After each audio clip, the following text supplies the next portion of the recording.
Hello, I'm Isaac Hayes III, founder and CEO of Fanbase, and I'm here with a very important message. We are at a turning point in the Black community where we must have equity in the apps we use that scale to billions of dollars. But this time, we own the infrastructure, we own the culture, and we shape the future. And Fanbase is the future. Fanbase combines the free functionality of Instagram, TikTok, and YouTube into an all-in-one platform built for the evolution of social media and monetization. With over 1.4 million users, that's real proof that we are shifting the conversation of tech ownership and equity for creators. So right now, I want you to go to startengine.com/fanbase and invest today. The minimum to invest is $399. That gets you 60 shares of stock in Fanbase at $665 a share. This marks a turning point in Black ownership of social media. If we don't take this opportunity to own social media right now, we will always be customers to our own creations. And that can't go on. So once again, go to startengine.com/fanbase and invest today. We must own the platforms where our voices live, our stories matter, and where our culture drives the world. Thank you. Folks, Black Star Network is here. Hold no punches. I'm real revolutionary right now. Support this man, Black Media. He makes sure that our stories are told. Thank you for being the voice of Black America, Roland. I love y'all. All momentum we have now, we have to keep this going. The video looks phenomenal. See, this difference between Black Star Network and Black-owned media and something like CNN. You can't be Black-owned media and be scared. It's time to be smart. Bring your eyeballs home. You dig?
Today is Friday, November 21st, 2025. Coming up on Roland Martin Unfiltered, streaming live on the Black Star Network. Oh, there are some whiny-ass Texas Republicans calling it a double standard if the judges call their redistricting plan racially gerrymandered.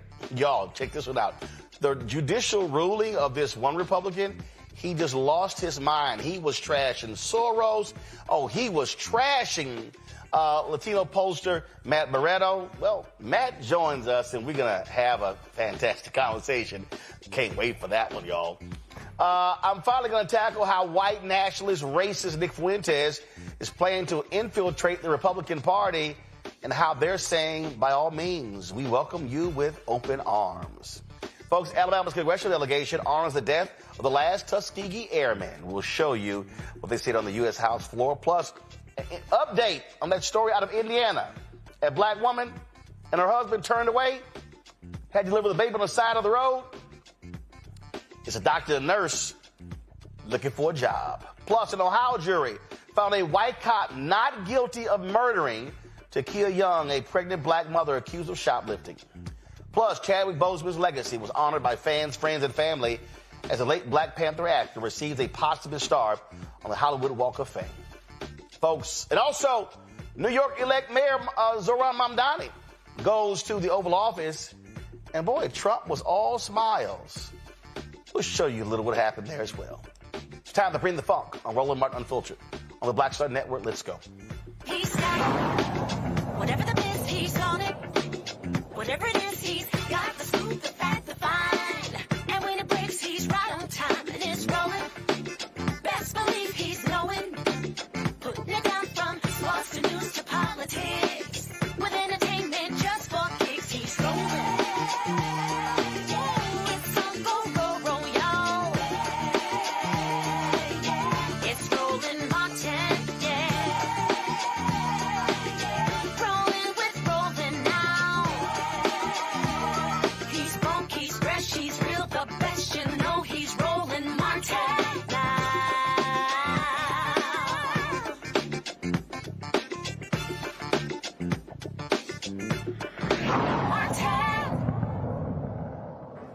You know, you would swear that conservatives, they don't have major donors who give millions upon millions to their candidates. I mean, you've got Steve Schwarzman, of course, CEO BlackRock.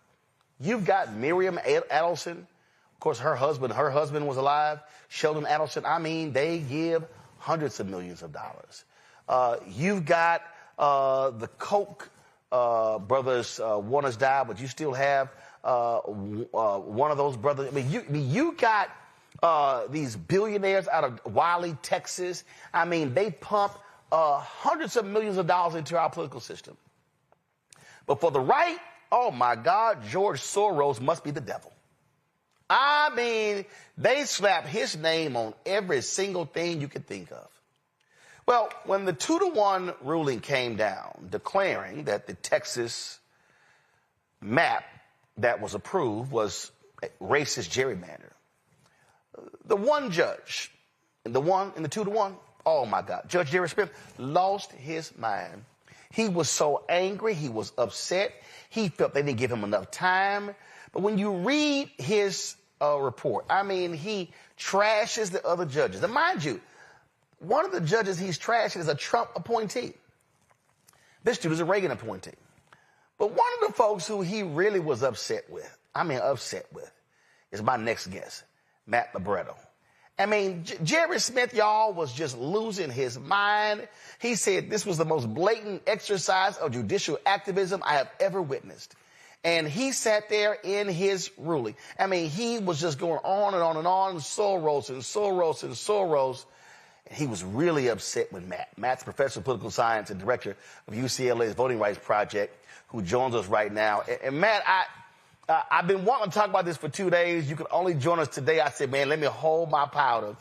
But it was hilarious reading this white man's meltdown, because he just could not help himself. He really portrayed George Soros like he's the devil. Hey, Roland, it's good to see you. Thanks for inviting me back. It was an intense trial, I'll say. There was thousands of pages of evidence that went in. And you mentioned the other judges in the 2-1. They sifted through that evidence and they looked at all the testimony. You had state legislators from both the Democratic and Republican side. You had statements from Governor Abbott. You had expert reports that I was part of. There were thousands of pages of evidence and testimony delivered to this court.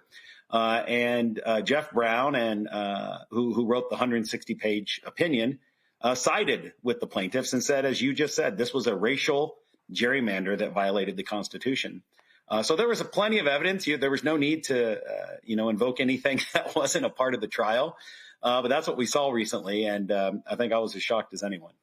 Well, and again, I mean, he was just going crazy, and I'm sitting here going, okay, he's bringing up, Soros funded this and he funded that, and Matt got money from here. And I was like, dude, that has nothing to do with the merits of the lawsuit. The lawsuit was simple. The people who sued said this was a racist gerrymander. As I said, there was so much direct evidence. There were statements by Governor Abbott calling for the dismantling of Black and Latino districts. There was a letter from the U.S. Department of Justice telling Texas, you need to dismantle Black and Latino districts. And there were statements from state legislators who passed the bill saying they wanted to dismantle these coalition districts. So the direct evidence was quite clear. And then people like myself came in with a lot of statistical evidence, maps and GIS layers to look at where the line boundaries were. All of the evidence was very clear in this case. This was racial gerrymandering. They dismantled Al Green's old district in Houston. I know you know that district, Congressional District 9. So there's no question that the direct evidence that was at play here, as well as the effects evidence, was quite clear. And that's why you saw such a powerful 160-page decision in favor of the plaintiffs striking down the Texas map. And I can say I was there for the entirety of the trial. George Soros never made an appearance in the trial, and that had nothing to do with the direct evidence that was present. So look at this. The main winner, go to my iPad here. The main winners from Judge Brown's opinion are George Soros and Gavin Newsom. The obvious losers are the people of Texas and the rule of law. I dissent. And then he goes on and on and on. And then he goes, the resulting dissent is far from a literary masterpiece. If, however, there were a Nobel Prize for fiction, Judge Brown's opinion would be a prime candidate. And so, boy, and then Judge Brown could have saved himself and the readers a lot of time and effort by merely stating the following. I just don't like what the legislature did here. It was unnecessary and it seems unfair to disadvantaged voters. I need to step in to make sure wiser heads prevail over the nakedly partisan and racially questionable actions of these zealous lawmakers. Just as I did to the lawmakers in Galveston County in Petaway, I'm using my considerable clout as a federal district judge to put a stop to bad policy judgments. After all, I get paid to do what I think is right. Okay, here's what's so stupid. The idiots with the Trump Department of Justice sends a letter saying, hey, it's some racial issues. Y'all got to get rid of these districts. Now, mind you, while that was happening, Texas was literally defending those very districts in court over the 2021 lawsuit saying, oh, no. We did not draw these seats with racist intent, with racial intent. Then all of a sudden, letter comes. Trump calls Abbott, yo, I need 5 seats. Flip it. Abbott, in his proclamation calling for the special session, cites the DOJ letter. The chair of the committee, the commission, cites the DOJ letter. Then all of a sudden they went, oh shit. The court ruled that partisan gerrymandering is okay, but it's illegal. Racist gerrymandering. Oh, no. Oh, no. We're not doing it because of the letter. What letter? What no letter that came? What letter? What you talking about? What no letter? Oh, no. And then, while that's happening, Abbott goes on Fox News to defend the new map and goes, oh, no, this is not racist. We're creating opportunities for new Latino districts. I'm sorry.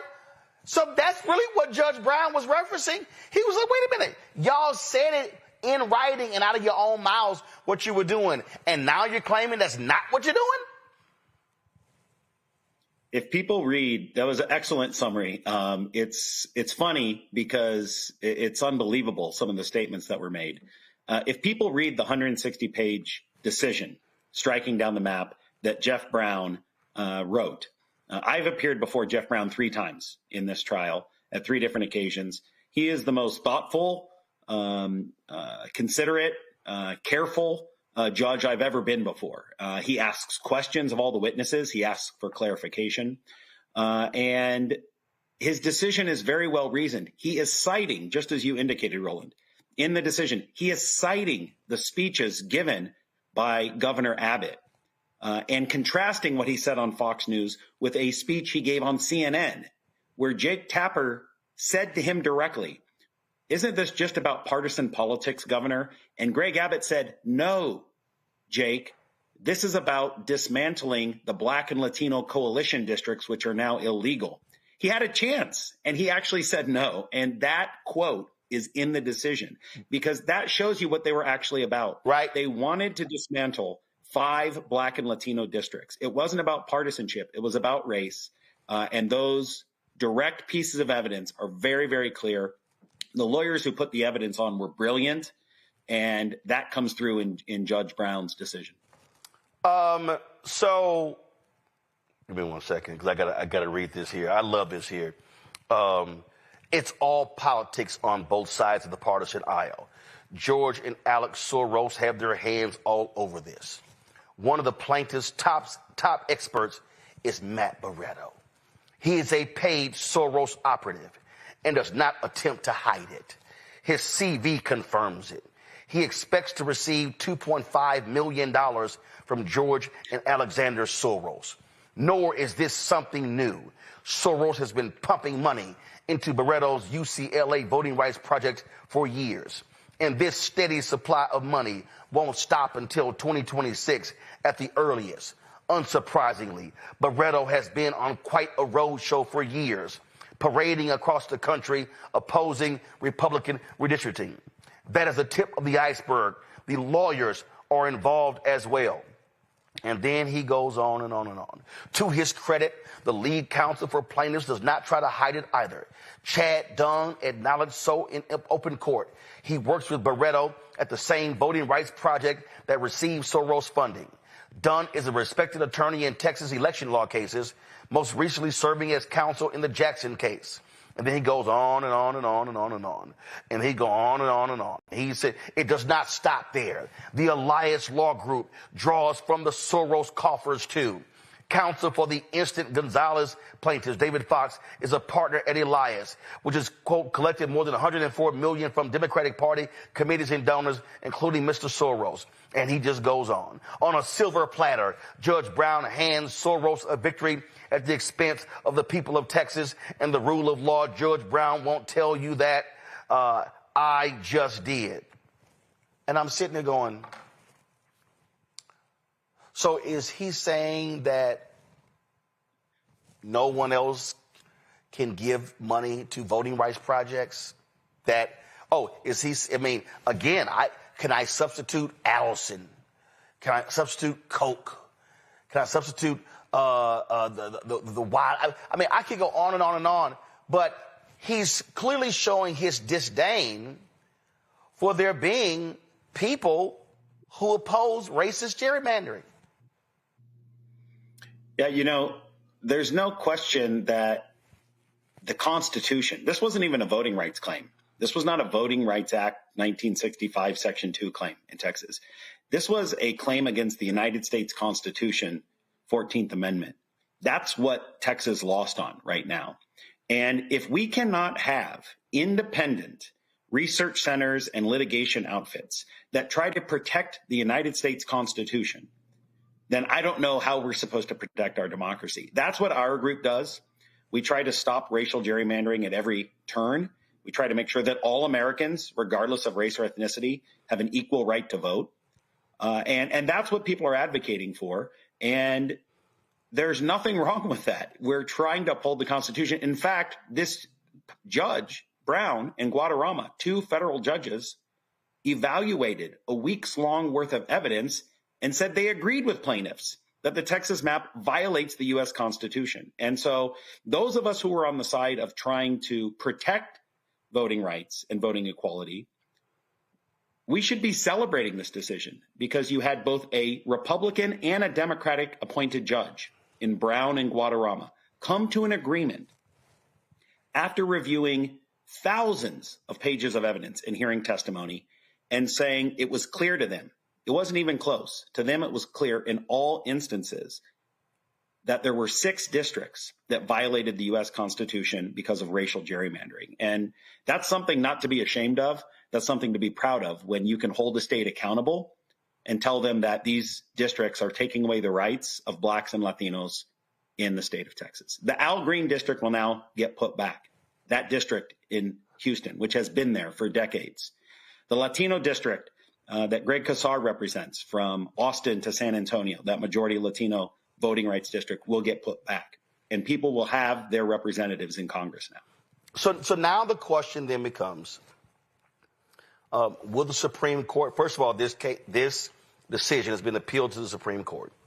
So the question now is, will the Supreme Court lock the new map in place? Or will they lock the old map in place? We also have, though, the Louisiana case. Is it pronounced Cali? Is that how they pronounce it, or Calais? Calais, I'm sorry. Calais. So you have the Calais case. So now, and then if they rule on that, that could impact these Texas seats. So just explain to people what we're now facing, because the conundrum that we're now in is today's November 21st. The deadline to run for these congressional seats, or even for the Senate, is December 8th. So, and I had Representative Jelana Jones on the other day. So the problem that we're facing is, well, if you're Congressman Al Green, do you file for the 9th district based upon the old map, or do you file in the 18th because of the new map? Right. So as you correctly pointed out, this is coming up in about just over 2.5 weeks will be the end of the filing period to declare where you're running. And these cases are all going to the U.S. Supreme Court. As of now, the federal district, the 3-judge panel in Texas has enjoined the new map. So the 2025 map is on pause, and they say in their order that the elections will take place under the 2021 map. However, it's going to the U.S. Supreme Court, and the U.S. Supreme Court is going to have to decide quickly. So I think most experts and lawyers, and this is out of my sort of wheelhouse because I'm not a lawyer, I'm a data scientist and an analytics person.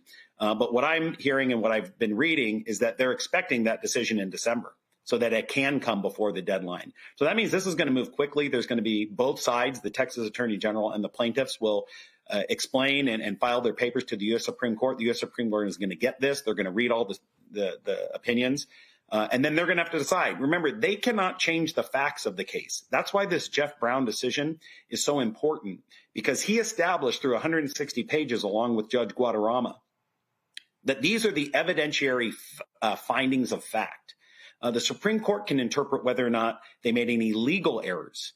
But they have very clearly laid out why this is a violation of the United States Constitution. This is not a Voting Rights Act case per se.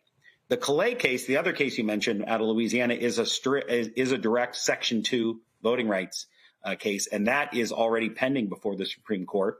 Most people think that they might take their time. They may not decide until the end of their term. You know how it is, Roland. A lot of times those big decisions come out in like June 25th, June 30th, right at the end of the term, those bombshells. And so people are thinking maybe they're going to wait, but that is going to be to decide whether or not we have a Voting Rights Act anymore, whether or not we have Section 2, which has protected historically the creation of every African-American district in the South, has been as a result of Section 2 of the Voting Rights Act. And the Supreme Court could say, times are changing, we don't think we need it anymore. And so that's a very, very scary decision that's on the horizon. But these things are all before the Supreme Court, and we're going to decide, and we're going to hear whether or not we have a right to equal representation or not. Question for my panel. I'm going to introduce them. Candace Kelly, she's legal analyst and host, Not All Hood, joining us from South Orange, New Jersey. Also, Michael Imhotep, host the African History Network show out of Detroit. Candace is a lawyer, so she gets first dibs. Well, listen, I think that this was really interesting, the way that the dissenting opinion talked about the judge. And it was really something that was surprising how he went off. And I just want you to kind of address how really kind of a spectacle this is and how really unusual it is that on this level, I mean, he called the other judge an unskilled magician in all of this. This is very abnormal. I just wanted your comments about how you feel his response has hit and how unusual this is for the public. Well, it's quite unusual. I haven't seen something like that in all the time that I've testified. As I said, I've been in front of Judge Brown and Judge Smith 3 times. I found both of them in my personal interactions with them to be very professional, very respectful. But this decision seemed to have more than just weighing the evidence, as you just noted. It's quite unusual.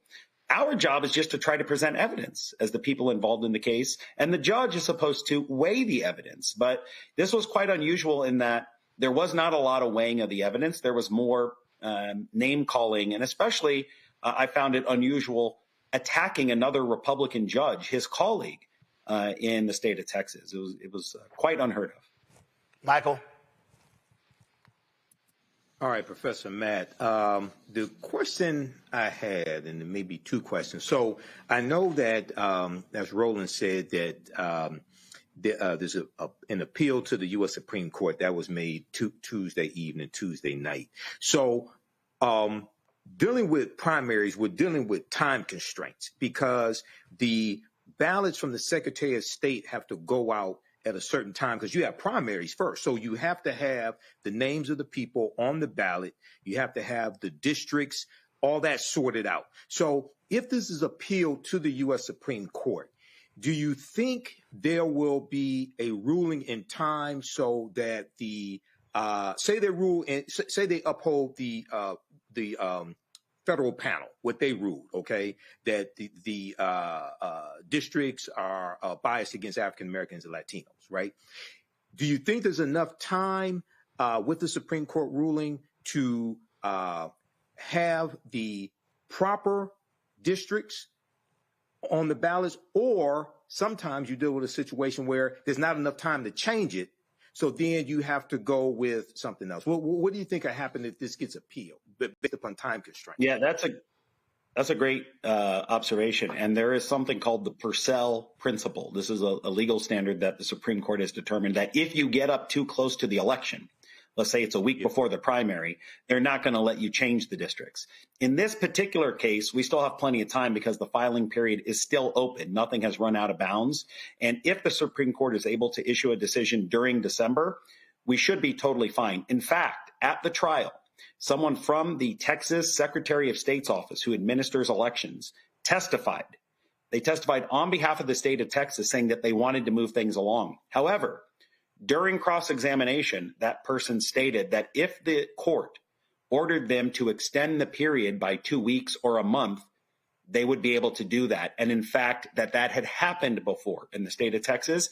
And the person responded, yes, if the court orders us to extend the period by 2 weeks or a month, that will be no problem. We can certainly do that. So we still have enough time. That primary is in March.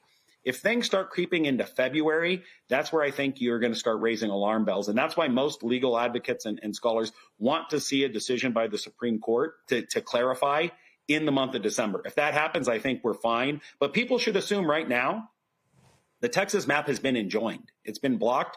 If you're thinking of running for Congress, if you're an incumbent, I'd be filing in my current district because you're under the 2021 map as of right now. And the concern that people also have with the Texas, because Texas can also move the primary.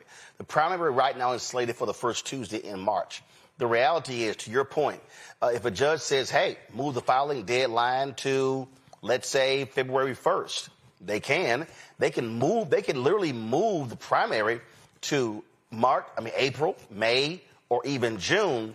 But the whole point there, and this is where Purcell comes in, and what people also got to remember, lower courts ruled that in Louisiana, that the state discriminated against African Americans by not creating a second district. Same thing in Alabama. But because of Purcell, the court locked the maps in place. So even though the lower courts had ruled those were unconstitutional, they declared, even though I thought in the Louisiana case it was bullshit, because their primary wasn't until August, that thing came down early in the year, they ruled that, hey, there wasn't enough time to change the maps. And so many folks are hoping that this Supreme Court, and we know that they care about precedent but don't care about precedent, are thinking that, hey, there's no way they're going to sit here and have this upheaval and say, yeah, let's go forward with these new maps, knowing full well people don't know what district I'm in, who am I voting for, where am I filing. And if you look at the Brown decision, they have an entire 10 pages at the end of that directly addressing Purcell and timing. So they've laid it all out. Brown has written a very well-reasoned decision that takes on Purcell and the timing. And he says in that decision, we have plenty of time. Things are moving forward. The primary's not till March. We're good. So now the Supreme Court needs to get involved and tell us what the decision is. But I would expect the most likely outcome is that we will have the 2021 map. We will go back to that, and we will be able to see people file and run in those districts. On another note, Matt, you look at this the data all the time, and in this, we saw in the election a few weeks ago, complete change when it comes to Latino voters. We're seeing right now where Trump is as well. And is this one of those things where buyer's remorse, where Latino voters are like, damn, we got played. They fell for the okie doke with Trump. Trump promised all these sort of different things, and his horrific attacks when it comes to ICE, how they're just snatching people and just abusing people. Is that what's really driving this significant drop in Republican Latino support? Well, I think, first of all, let's document it. There was a poll just last week, showing that Trump's approval with Latinos was down to about 28%. It was under 30%. We saw that in the elections that you mentioned in Virginia, in New Jersey. And we saw it out here in California in the Prop 50 vote. huge turnarounds, going back almost to the 2020 numbers or before, even to the Hillary Clinton numbers in 16 in some of these places. Some of these places, Roland, 50-point net turnarounds in the Latino vote. And we know that Latinos are very economically conscious. We know that people were still hurting at the end of 2024, that inflation was still there. This is a working class community, by and large, had not fully recovered. Inflation was still there. And as you said, maybe believed a lot of the promises and those hopes that Trump said he was going to instantly change things. But that's not what happened. What we have seen is the economy has not rebounded. Latino wages have not gone up. Inflation continues to rise. Healthcare is expensive. Housing is expensive. We haven't seen an increase in Latino home ownership rates. Instead, you have seen unbelievable crackdowns on immigrant rights and immigrants, including U.S.-born in legal permanent residents and people with visas, getting abducted, getting tackled by masked agents. That does not play well while simultaneously the economy is not rebounding. And so you put it together, those things are really at the forefront. I think a lot of people are saying this is not what we expected. We took a chance. We were hoping that this so-called businessman would help rescue the economy, but we haven't seen that, and people are upset. And I think what you saw in 25, man, it looks like it could continue into 26, and that won't be good. Well, and that's one of the reasons why Republicans are desperate to gerrymander as much as they can, because I think they are expecting they're going to lose 10, 12, maybe 15 seats. It could be even more. So I think that when I see these folks these Muslims in Dearborn, Michigan, who are angry with the right wing, protesting them, when I see what's happening with ICE, I think between those voters and Latino voters, they're sitting here going, damn, I think we screwed this one up. And the problem is he's going to be there for 3 more years. So we'll see what happens in the midterms. Matt, we appreciate it. Thanks a lot. Hey, Roland, anytime, my brother. All right, folks, going to go to a break. I'll be right back. Roland Martin Unfiltered on the Black Star Network. If in this country right now you have people get up in the morning and the only thing they can think about is how many people they can hurt, and they got the power, that's the time for mourning. For better or worse, what makes America special, it's that legal system that's supposed to protect minorities from the tyranny of the majority. We are at a point of a moral emergency. We must raise a voice of outrage. We must raise a voice of compassion. And we must raise a voice of unity. We are not in a crisis of party versus party. We are in a crisis of civilization, a human rights crisis, and a crisis of democracy itself. And guess what? You've been chosen to make sure that those that would destroy, those that would hate, don't have the final say, and they don't ultimately win. Now that Roland Martin is willing to give me the blueprint, hey, Cyrus, I need to go to Tyler Perry and get another blueprint because I need some green money. The only way I can do what I'm doing, I need to make some money. So you'll see me working with Roland. Matter of fact, it's the Roland Martin and Cheryl Underwood show. Well, should it be the Cheryl Underwood show and the Roland Martin show? Well, whatever show it's going to be good.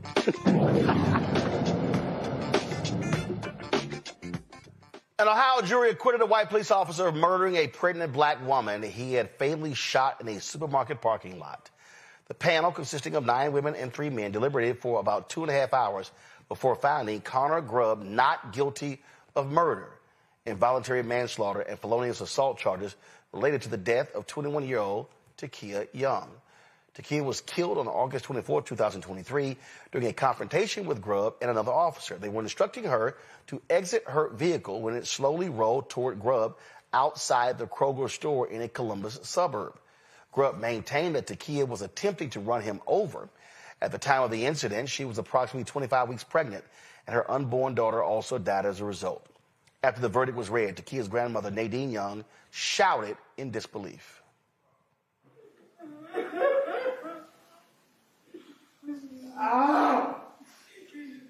Everyone could have a seat.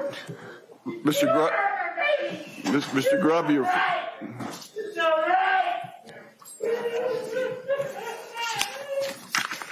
This kid walk away free. She never look in. All right.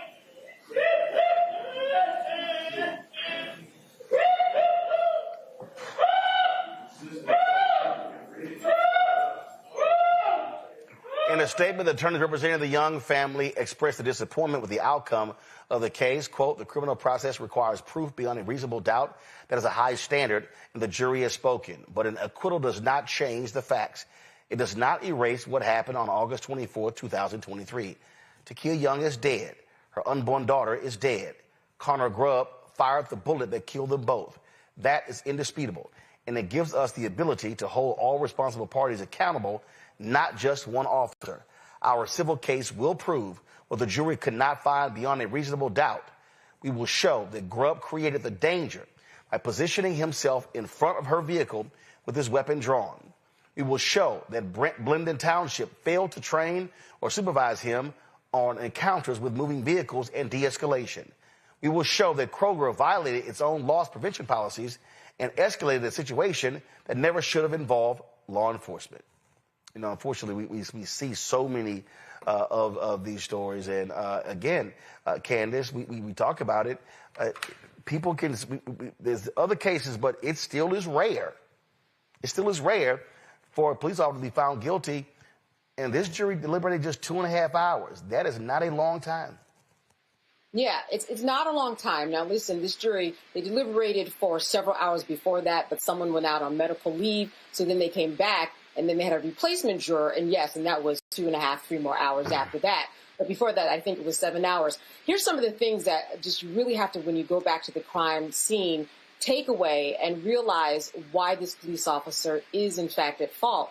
If you go back to the video, you will see that, as you said, he stepped in front of the police car and he aimed directly at her. Now, if he was trying to stop the car, what would you do? You would just shoot the tire, or you would, call other police officers to get her, because we know that even when there's a big chase down a big highway even, that person is not going to get away. So what he did was he positioned himself, it looks like, to shoot her in the face and head, which he did.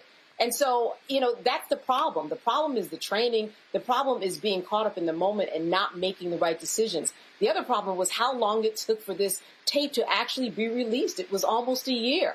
And then the police officers tried to use Marsy's Law, which the voters in Ohio voted for Marsy's Law in order to protect the victims, to get their constitutional right to have due process. Police officer in this case and the union are saying that this is a victim. This police officer was a victim in this situation.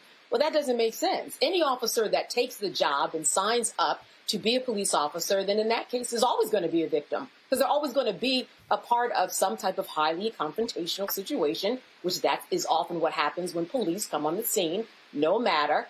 And so they would always be a victim. So that makes no sense to even use Marsy's Law in that way. There's so many things the matter with this that I am certain that when they proceed in the wrongful death lawsuit, which is just beyond a preponderance of the evidence, that they will be successful. But along the way, a lot of mistakes. We have to know who the person is who shot us, whether they're police, whether they're ICE, whether they're our neighbor.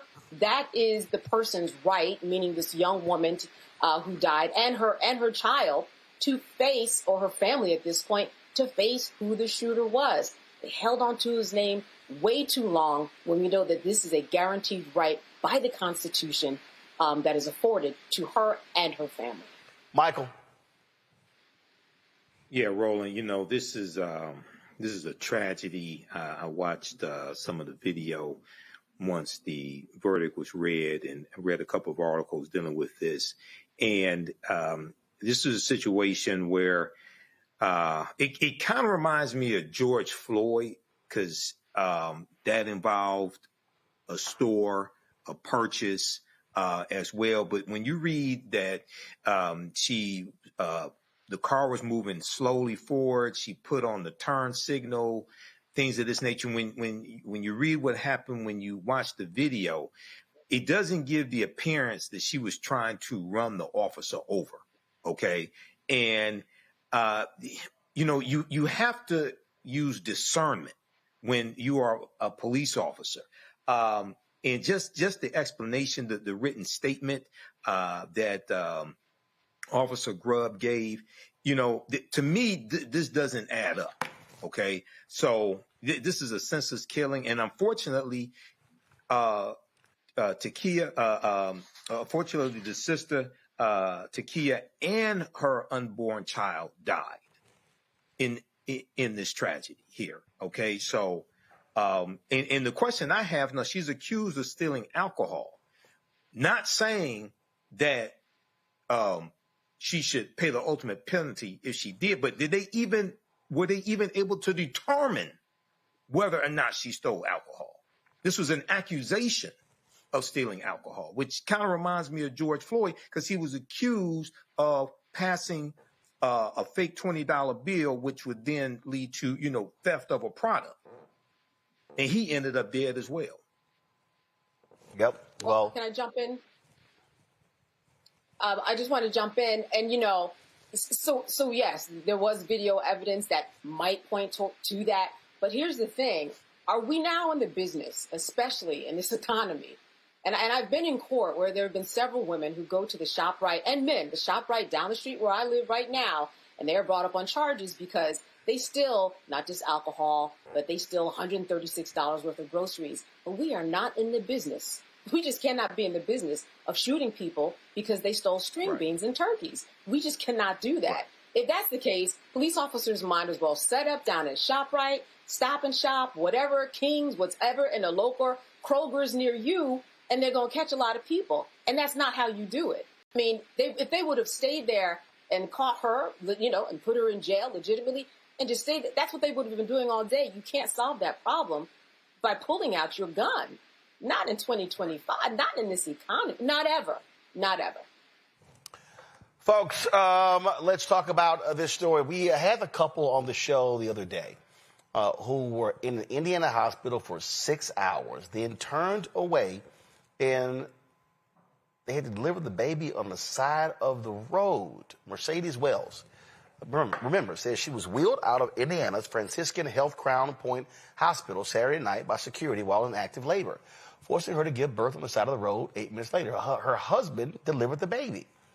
The Wells family says they spent 6 hours in the hospital. They were pleading with staff as Mercedes' contractions came just a minute apart. Despite her pain, a nurse sent her home without even letting her see a doctor. Well, guess what? That doctor and the nurse, they're no longer employed by Franciscan Health Crown Point in Indiana, hospital officials confirmed. Franciscan Health Crown Point said that in addition to employees losing their jobs, the hospital has mandated cultural competency training and a new exam protocol for patients leaving the labor and delivery unit. This is a statement from Franciscan Health Crown Point CEO Raymond Grady. He says the staff failed to listen to Mrs. Wells' concerns. And said, on behalf of Franciscan Alliance and Franciscan Health Crown Point, I apologize to Mrs. Wells and her family for failing to live up to our Franciscan values. We are committed to holding ourselves accountable through our actions so that every patient is heard and receives compassionate, equitable care. Any evidence of actions to the contrary will not be tolerated. Canon Lambert Sr., the attorney representing the Wells family, said this: they did what my 9-year-old nephew knew they were supposed to do. He's 9 and knew in an instant that they should be fired. It took the hospital darn near a week. What about the staff that sat and watched this deplorable situation and did nothing? Absolutely. I mean, at the end of the day, they should have been fired, Candace. But, yeah, you don't take a week. No, you don't take a week. And you took an oath. You took an oath, right? To when you're in a situation like that, you have a legal duty, a fiduciary responsibility in order to take care of the patients that are in front of you. So listen, it happened, but it took too long. But it had to happen, and I'm glad it happened. I mean, who doesn't know about contractions, whether you have children or not? That's something that people come to the emergency room all the time. It is clear that there was something else that was going on here. You go to an emergency room, you go to a hospital to get help, and that didn't happen. Oh, yeah, they have a lot of training to do, and it's something that's basic training, and it's ridiculous. I mean, they are lucky that the baby survived, that they wouldn't have a wrongful death lawsuit on their hands inside of all of this. Ridiculous. It took a lot of time, but glad that we crossed that threshold. Michael?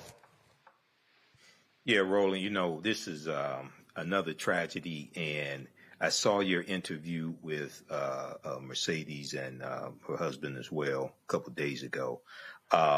And this goes to, there have been numerous stories of the how African Americans, but especially African American women, they're not taken seriously by doctors, oftentimes by white doctors.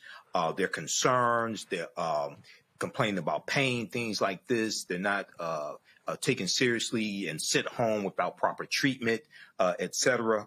Luckily, in this situation here, the baby survived. She had the baby, on the side of the road.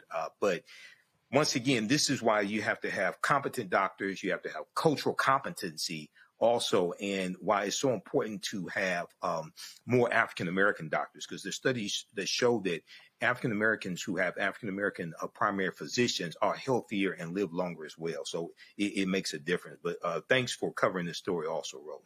Folks, gotta go to a break. We come back. Oh, my God, a socialist comes to the White House. New York Mayor-elect Zohran Mamdani meets with that thug Donald Trump. We'll show you some of what happened. Folks, support the work that we do. Join our Bring the Funk fan club. You want to contribute to our work using Cash App. Use the Stripe QR code. You see it right here, bottom left-hand corner. That's for credit cards as well. PayPal is R Martin Unfiltered. Venmo is RM Unfiltered. Zelle, Roland at RolandSMartin.com. Roland at RolandMartinUnfiltered.com. Checks and money orders. Make it payable to Roland Martin Unfiltered. P.O. Box 57196, Washington, D.C. 20037-0196. Back in a moment. Said the quiet part out loud.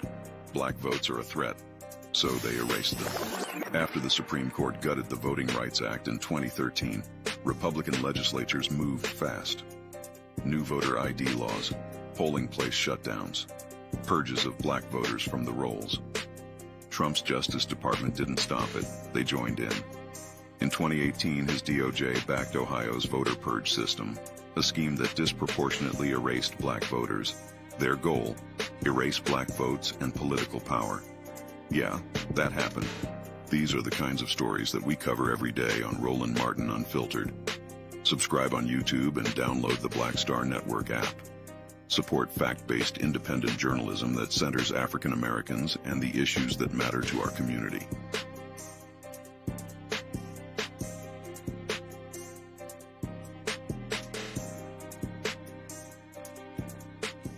Melanie Campbell, National Coalition on Black Civic Participation and Black Women's Roundtable. And we are watching Roland Martin Unfiltered all day, every day, 24/7. Spread the word. Well, folks, Zohran Mamdani, who was elected mayor of New York City, held a meeting today in the Oval Office with the crazed, deranged orange one. It was, of course, quite interesting. A lot of people thought fireworks were going to happen. But y'all know Mamdani is way smarter than that, and he's damn sure more smarter than Trump. Here's some of what took place. We've just had a great meeting, a really good, very productive meeting. We have one thing in common. We want this city of ours that we love to do very well. And I wanted to congratulate the mayor. He really ran an incredible race against, a lot of smart people, starting with the early primaries against some very tough people, very smart people. And he beat them easily. And I congratulated him. And we talked about some things in very strong common, like housing and getting housing built, and food and prices, and the price of oil is coming way down. That anything I do is going to be good for New York. If I can get prices down, it's good for New York. And we've got them down, way down from last year. We have, as you know, I've been saying to a lot of people, Walmart said that Thanksgiving this year is exactly 25% less than last year. So that's good for New York, good for everybody. But I just want to congratulate. I think you're going to have, hopefully, a really great mayor. The better he does, the happier I am, I will say. There's no difference in party. There's no difference in anything. And we're going to be helping him to make everybody's dream come true, having a strong and very safe New York. And congratulations, Mr. Mayor. Thank you, Mr. President. Thank you. I appreciate it. Please. I appreciated the meeting with the president, and as he said, it was a productive meeting focused on a place of shared admiration and love, which is New York City. and the need to deliver affordability to New Yorkers, the 8.5 million people who call our city their home, who are struggling to afford life in the most expensive city in the United States of America. We spoke about rent, we spoke about groceries, we spoke about utilities, we spoke about the different ways in which people are being pushed out, and I appreciated the time with the president, I appreciated the conversation. I look forward to working together to deliver that affordability for New Yorkers. Thank you very much. Any questions, please? President Trump, Stephen Nelson from the New York Post. I've got a question for you and then also one for the mayor-elect. For you, you've referred to Mr. Mamdani as a communist. Could you describe why you feel that way? And also, will you do anything to stop him from arresting Prime Minister Netanyahu if he visits New York? Well, we didn't discuss your second part of the question. And on your first part, I mean, he's got views that are a little out there, but who knows? I mean, we're going to see what works, or he's going to change also. We all change. I changed a lot. From when I first came to office. It's now quite a while ago. It's quite a while. My first term was great. We had the greatest economy in the history of our country. We're doing even better now. We're doing much better now than we did even the first term. And I can tell you some of my views have changed. And we had discussions on some things. I'm not going to discuss what they were, but that I feel very confident that he can do a very good job. I think he's going to be. I think he is going to surprise some conservative people, actually, and some very liberal people. He won't surprise them because they already like him. And Mr. Mamdani, it sounds like you had a productive discussion, but just days ago you referred to President Trump as a despot who had betrayed the country. You said you'd be his worst nightmare and accused him of having a fascist agenda. Are you planning to retract any of these remarks in order to improve your relationship? I think both President Trump and I, we are very clear about our positions and our views, and what I really appreciate about the president is that the meeting that we had focused not on places of disagreement, which there are many, and also focused on the shared purpose that we have in serving New Yorkers. And frankly, that is something that could transform the lives of the 8.5 million people who are currently struggling under a cost of living crisis, with 1 in 4 living in poverty. And the meeting came back again and again to what it could look like to lift those New Yorkers out of struggle and start to deliver them a city that they could do more than just struggle to afford it, but actually start to live in it. And I've been called much worse than a despot, so it's not that insulting. Maybe I think he'll change his mind after we get to working together. Yeah. Now, hours before the meeting took place, the House voted on a resolution condemning socialism. Oh my God, what do we do? Here are the list of the Democrats who voted for this. You see Sanford Bishop, the CBC of Georgia. He voted for this. Sheila Shirfullis McCormick of Florida. She voted for it. Jim Clyburn of South Carolina. He voted for this. Let's see. Don Davis, no shock, of North Carolina. He voted for it. Shamari Figures of Alabama. He voted for it. Let's see here. Stephen Horsford of Nevada. He voted for it. Democratic leader Hakeem Jeffries of New York. He voted for it. Let's see here. Lucy McBath of Georgia. Another CBC member. Gregory Meeks of New York. Another CBC member. Let's see here. Anyone else? Let's see. Marilyn Strickland of Washington State. Amelia Sykes of Ohio. Richie Torres of New York. Let's see here. Frederica Wilson of Florida voted for it. 2 Democrats. Janelle Bynum of Oregon. She, of course, that's a sister. They voted present. Here's the whole deal. It's first of all, the resolution in the House is laughable, Michael, because the reality is most of the people you're talking about. Look, he got elected. And the issues he's talking about are the issues people care about.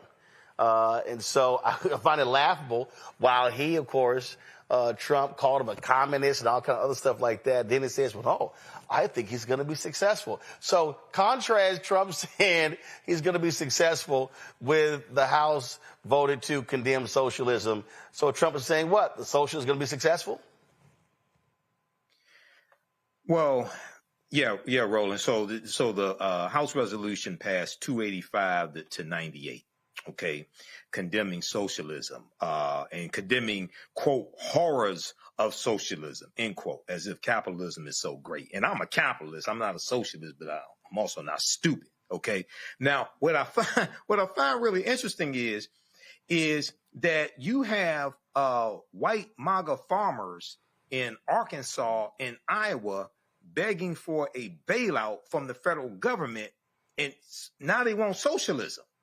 They want a bailout from the federal government because of Trump's tariffs and destroying the soybean market, right? So here you have Republicans, largely Republicans, voting to condemn the horrors of socialism, and MAGA wants socialism to bail out white farmers.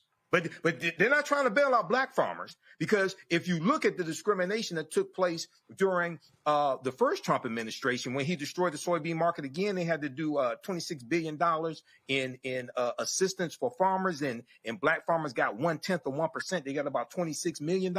Okay, so this doesn't make sense. The math isn't mathing. But once again, all of this, I think, is a distraction from the Jeffrey Epstein files and the failing economy.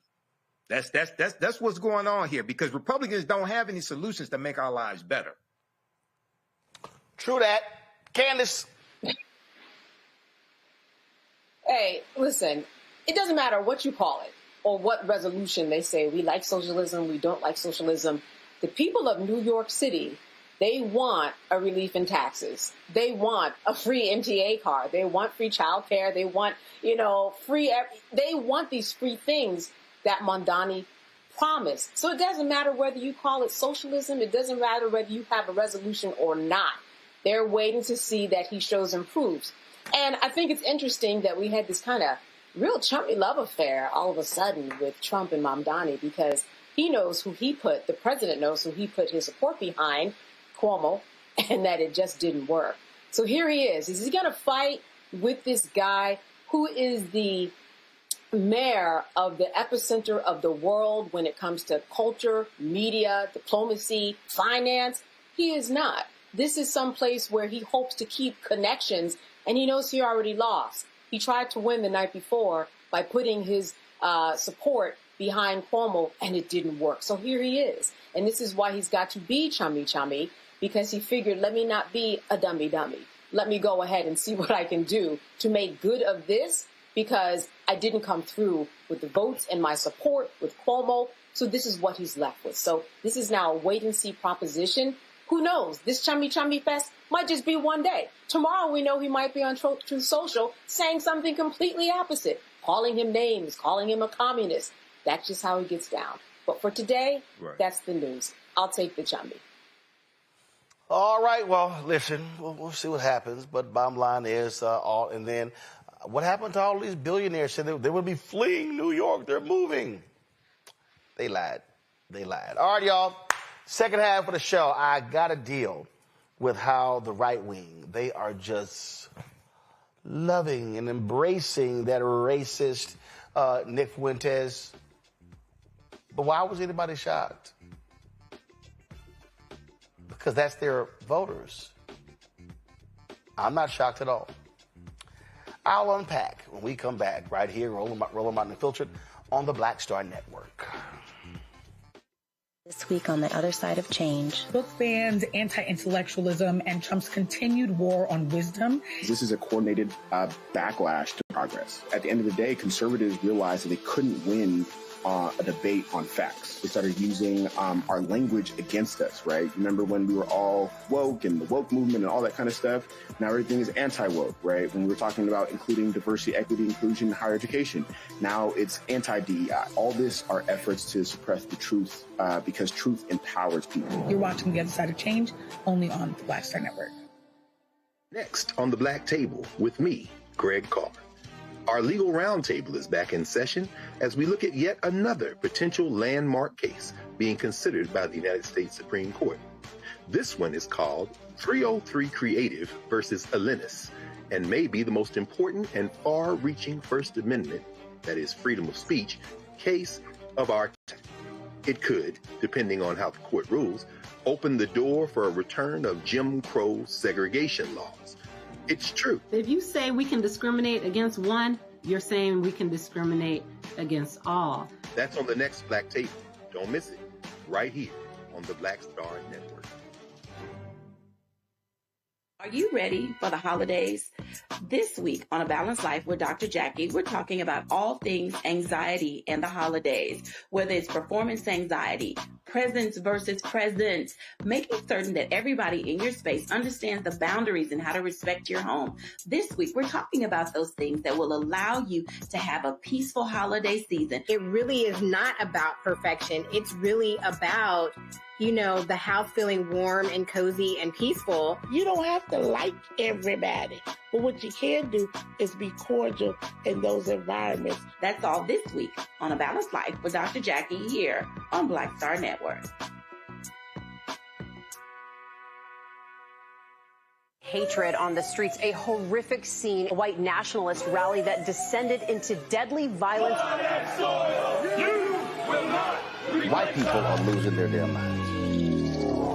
As an angry pro-Trump mob storms the U.S. Capitol, we've seen shooting. We're about to see the rise of what I call white minority resistance. We have seen white folks in this country who simply cannot tolerate black folks voting. I think what we're seeing is the inevitable result of violent denial. This is part of American history. Every time that people of color have made progress, whether real or symbolic, there has been what Carol Anderson at Emory University calls white rage as a backlash. This is the rise of the Proud Boys and the Boogaloo Boys. America, there's going to be more of this. Here's all the Proud Boys, guys. This country is getting increasingly racist in its behaviors and its attitudes because of the fear of white people. The fear that they're taking our jobs, they're taking our resources, they're taking our women. This is white fear.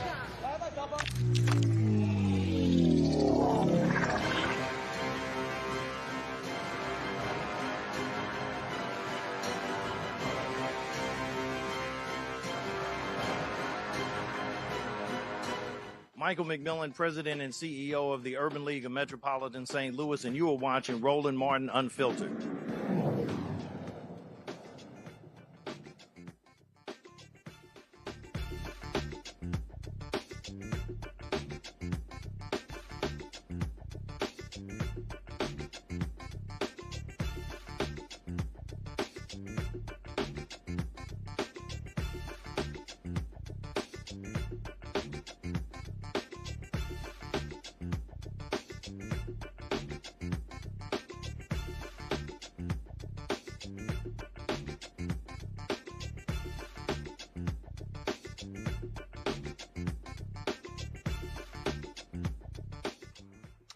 All right, family, the 1800s, when we talk about the racists in the country, Democratic Party, especially the Southern Democrats, founders of the KKK.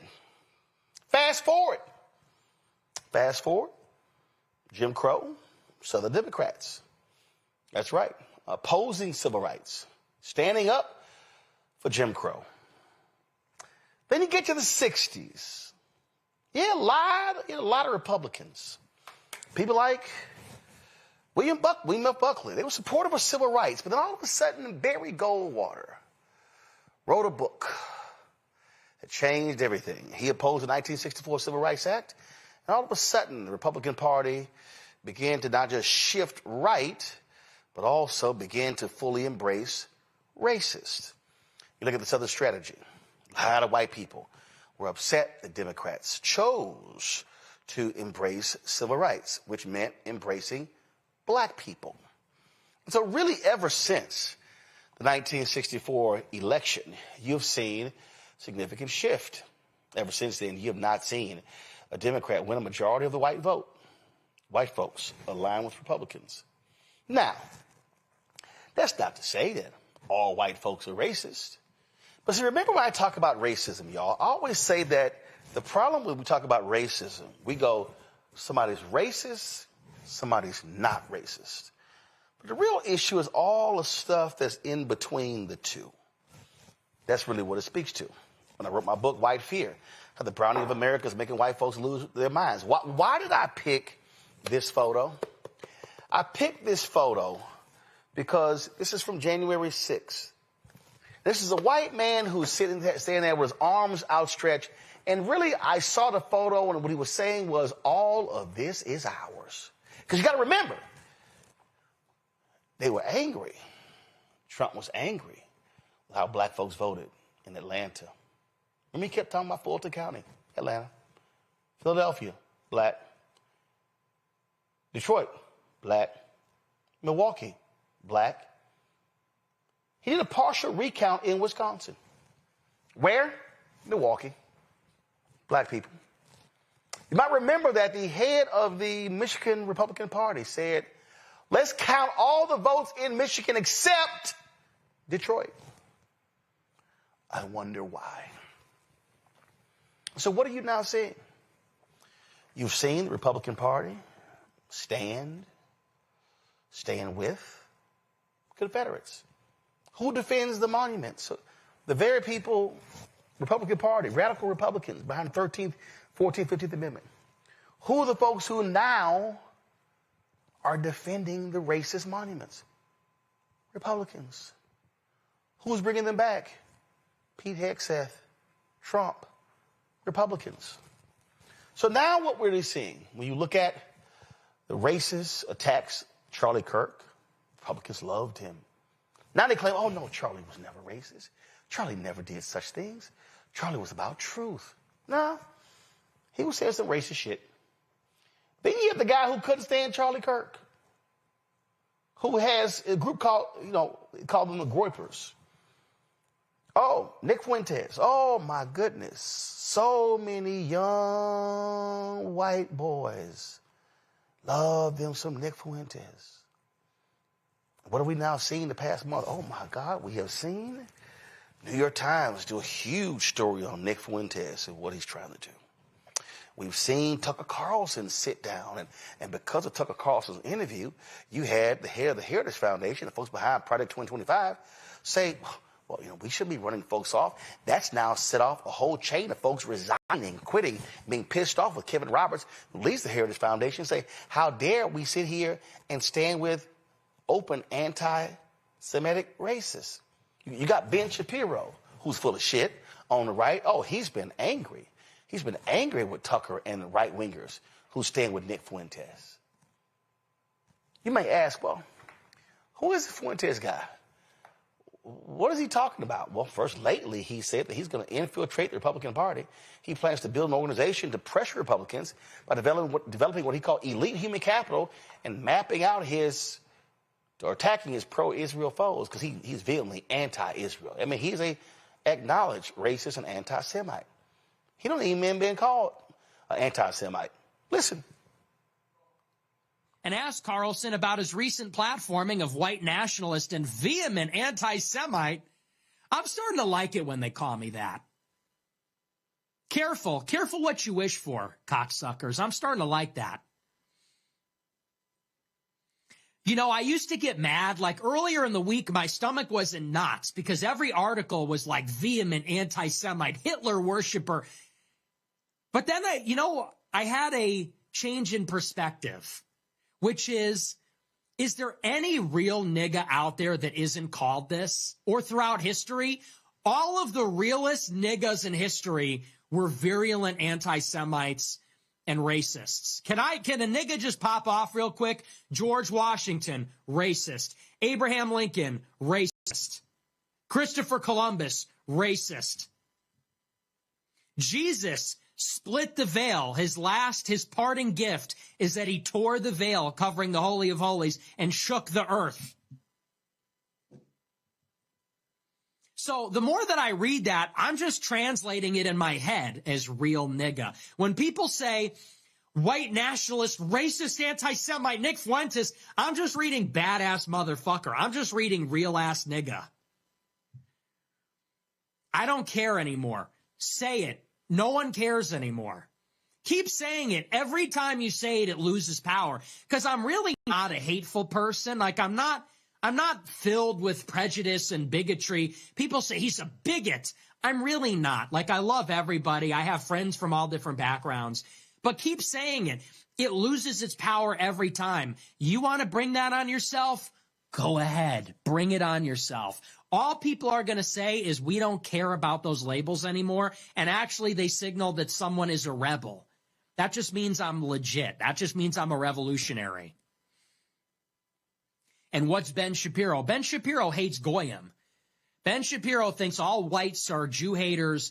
He thinks that Arabs bomb crap and live in sewage. He doesn't get called a racist because he's part of the Jewish system. So he's a conservative activist. Well, that just means pussy. That means I'm the real deal. I read that in the New York Times. I read that in the Washington Post. I like that shit. Keep it up. Racist, anti-Semite, virulent racist. I saw it from my friend Clyde in the New York Times. Clyde McCready said, the rise of Nick Fuentes, the 27-year-old white nationalist, and his young racist anti-Semitic Groyper movement. There's something else he wrote about me, too. He said I'm an avowedly racist anti-Semite. I just read that and I'm like, based? It says the struggle and its stakes for the nation burst into view after the conservative commentator Tucker Carlson last week offered a friendly interview to Mr. Fuentes, an avowedly racist anti-Semite. I read that and I was like, I don't care. Fine. You know who else was an avowed anti-Semite? Mel Gibson, Michael Jackson, Kanye West, Richard Nixon. I just got my ticket punched. I'm in the real ass nigga club. Stalin, Wagner, Henry Ford, Charles Lindbergh. Yeah, welcome to the club. Now, this is what Nick had to say about this new generation. I'm a new generation of white person. I'm not living around blacks. Sorry. You know, I want white kids, and I don't want my white kids bringing home black people to marry. It's racial for me. And call me racist. Oh, very Christian of you. I don't give a fuck. Here's Nick talking about literacy tests. 30% of voters can't name all three branches of government, 13% can't name even one, and only 7% know all 5 First Amendment freedoms. 80% can't locate Iraq or Afghanistan on a map. Would you support a modern voter literacy test to incentivize more informed voting? Or any other solutions to incentivize more informed voting? Maybe. I don't know. That's just like idiotic. You know, thinking the problem is like uninformed people are voting. Uninformed people are the only thing keeping the country going. The 20% of people that could find Iraq on a map are all liberals, okay? The 20% of informed voters that could find Iraq on a map, it's probably like 2% are veterans and 18% are like lib shits that went to college. It's probably like 2% veterans, 2% like talk radio boomers who are like, nah. And then the other 16% are liberals that went to college. So no. I'll be the first to say, if we had a voter literacy test, Democrat landslide imminent. And it would disqualify all blacks. It would disqualify 80% of Hispanics. But you know who would be voting? College-educated whites and Asians, and they're all liberal. So, no. That's not the issue. That wouldn't solve nothing. Thrasimic has sent... Things would get worse faster. Thrasimic has sent $21. Nick has some thoughts on Jim Crow. It was better for them, too, number one. But number two, who cares? Who cares? You know, enough with the Jim Crow stuff. Who cares? Oh, to drink out of a different water fountain. Big fucking deal. Oh, no, they had to go to a different school. Their water fountain in that famous picture was worse. Who cares? Grow up. Drink out of the fucking water fountain. It's water. It's the same. You know, and, you know, even if it was bad, who cares? Who cares? It's better. It's better in general. We all agree it was better for them. It's better for us. Better in general. Better for them and better for us. Well, there's a whole big dust up on the right. And Donald Trump was asked about this whole blow up and his thoughts about Nick Fuentes. To the formula, yeah. Mr. President, Tucker Carlson recently had a friendly interview with anti-Semite Nick Fuentes. Tucker Carlson. What role do you think Tucker Carlson could play in the Republican Party and the conservative movement going forward? Well, I found him to be good. I mean, he said good things about me over the years. I think he's good. We've had some good interviews. I did an interview with him. We had 300 million hits. You know that. Look, I can't tell him. Will you let me finish my statement? You are the worst. You're with Bloomberg, right? you are the worst. I don't know why they even have you. We've had some great interviews with Tucker Carlson, but you can't tell him who to interview. I mean, if he wants to interview Nick Fuentes, I don't know much about him, but if he wants to do it, get the word out. Let him, people have to decide. Ultimately, people have to decide. The mayor of New York, I will say, would like to meet with us, and we'll work something out. But he would like to come to Washington and meet, and we'll work something out. We want to see everything work out well for New York. You yourself had dinner with Nick Fuentes at Mar-a-Lago a few years ago. What role should he play in the conservative movement? Well, I didn't know he was coming, and he was with, as you know, somebody, Kanye. And Kanye asked if he could have dinner, and he brought Nick. I didn't know Nick at the time. And he did. He came, and along with a few other people. He brought a few people with him. Meeting people, talking to people, like for somebody like Tucker, that's what they do. People are controversial. Some are, some aren't. I'm not controversial, so I like it that way. Okay. So you notice how he said that, oh, yeah, Kanye brought Nick to meet lunch, and I didn't know Nick. Well, you know him now. You know what he says. Ben Shapiro, who I think is an absolutely atrocious, racist asshole, he is not being silent about criticizing Nick Fuentes. Here was Steve Bannon over the weekend, for example, praising Nick Fuentes. Again, the reason this is happening, we should point out, is because there is an attempt to glaze pretty much everybody who is on the anti-Israel, and yes, Fuentes is just an anti-Semite, anti-Semitic side, in order to shift policy priorities away from what President Trump is attempting to do. Alex Jones had a debate with Nick Fuentes and Dinesh D'Souza. And you see right there the laziness, the lack of argument, their attitude that they just own this. Fuentes takes this guy apart brick by brick. It's a full takedown. Because the kid shows up. He's prepped. He's ready. Not only is he on point and he's always on attack, he happens to have something called facts. And he just overwhelms Dinesh. Dinesh goes back, and it shows you this old guard who has nothing. Again, it's fascinating to watch as all these people make quasi-allies of people like Nick Fuentes. And, of course, Marjorie Taylor Greene, she had to have a few words to say. You're talking about lowering the rhetoric, which is important for everybody to hear from you and all of our elected officials. But there is some concern, a lot of concern among Republicans about the rise of anti-Semitic hard-right figures in your movement, especially after Tucker Carlson hosted White Nationalist Nick Fuentes on his podcast, didn't question Fuentes about his vile language or views. You did speak at a conference hosted by Fuentes back in 2022. You were criticized, and you said then that you didn't know about his views. Well, Fuentes talked to Carlson about that in the interview. Listen to what he said. Well, again, with Marjorie, I was a friend of hers, and she spoke at my conference, and then the day after, she pretended like she didn't know me. She pretended like she didn't know me and lied and said I had no idea the conference I was speaking at. She knew exactly what it was. What do you say to that? Well, first of all, I defend every single person's free speech rights. I think that's incredibly important. So I don't apologize for that, and I don't believe in canceling people. And I think it's important for people like Tucker Carlson and yourself to interview everyone. I don't believe in trying to cancel someone by refusing to interview them and question them. And I did speak at his conference back in 2022. However, I don't know Nick Fuentes.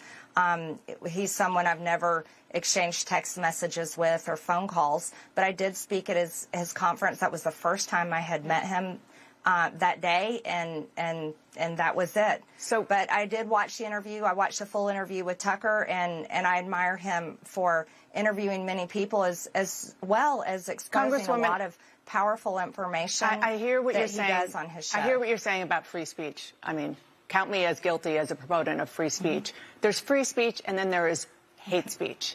And this is a man invited on a really prominent conservative show, who said even during that interview he had a problem with, quote, organized Jewry, and he wasn't challenged on it. In the past, he has denied the Holocaust, called Adolf Hitler effing cool, talked about the fact that he thought Jim Crow was just fine, and on and on. So, again, there's free speech, and then there's just hateful language and sentiments. Well, Dana, again, I told you on this interview that I'm committed to ending the toxic politics, and I think I don't want to have anything to do with it. You should have Nick Fuentes on your show, and you could ask him questions about that. I myself am. Boy, it's so hard for them to actually condemn the hate, isn't it? So let's take Kevin Roberts. He leads the Heritage Foundation. So he has been under a lot of pressure because there are so many other Republicans. They're calling them elite Republicans, old school Republicans who have been upset. A number of people have resigned from the Heritage Foundation, including close aides of his, because of his defense of Tucker Carlson reaching out and interviewing Nick Fuentes. And Kevin Roberts is saying, hey, we need those guys in the fold. Listen. I want to speak plainly, both as president of the Heritage Foundation and also as an American who understands the urgency of this moment. Leadership requires owning the moments where we fall short, then using them to reset, refocus, and recommit. I talked about this today, as you may have seen, during our Heritage All-Staff Town Hall. I'm so grateful for my amazing colleagues. My use of the phrase venomous coalition was a terrible choice of words. It caused justified concern, especially among friends and allies who know how seriously Heritage has fought and continues to fight against the rise of anti-Semitism. Everyone has the responsibility to speak up against the scourge of anti-Semitism, no matter the messenger. Heritage and I will do so, even when my friend Tucker Carlson needs challenging. My Heritage colleagues know, as do you, the work ahead is too important. Our conservative movement must be willing to wrestle with hard conversations, not avoid them. Last night's election results demonstrate this. The need of this moment is clear. We must articulate a bold, positive vision that convinces Americans that conservative policies will revitalize the American dream. The left isn't slowing down. If we want to win, truly win, we must grow stronger in every way. Here is what we are focused on moving forward. Standing for strong families, because no society survives without them. Advocating for the dignity of work and free enterprise, because it's how people build meaning and sustain freedom. Defending national sovereignty, because a country that doesn't protect itself isn't a country. And restoring citizenship as a sacred trust, rooted in virtue, liberty, and faith. It's not just policy, it's purpose. So to each of you working the long hours, holding the line, doing the unglamorous tasks that keep this mission moving, I see you. I'm grateful. And I want you to know we're in this together. Movements like ours are not weakened by adversity. We are sharpened by it. Let's take what we've learned. Let's recommit. And by all means, let's go win. By all means, let's go win. I want everybody watching to understand that that really is the goal of all of this. See, the Republican Party has always been quite comfortable with racism. They understand it. I played it before, but Lee Atwater, when he talked about language that you no longer can use, but there's other language you can use that's going to achieve the same result of getting out the white racists. See, the Klan endorsed Trump. The KKK, they're not comfortable in today's Democratic Party. Well, they're quite comfortable in the Republican Party. Former Klan leader David Duke Remember? He ran for office. What did he run as? A Republican.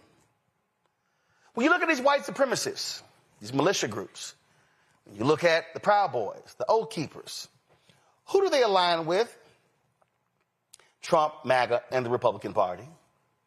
And so what do you have here? You have this racist Nick Fuentes, who's appealing to this whole group of young, disenfranchised white boys, angry and upset that white women and black women, black folks, Asians, Native Americans, Latinos, they're taking our jobs. They're stealing from us the land that was once ours. We're losing. We're losing our way. We're losing our birthright. This was all ours. We were not destined to share this with those ingrates.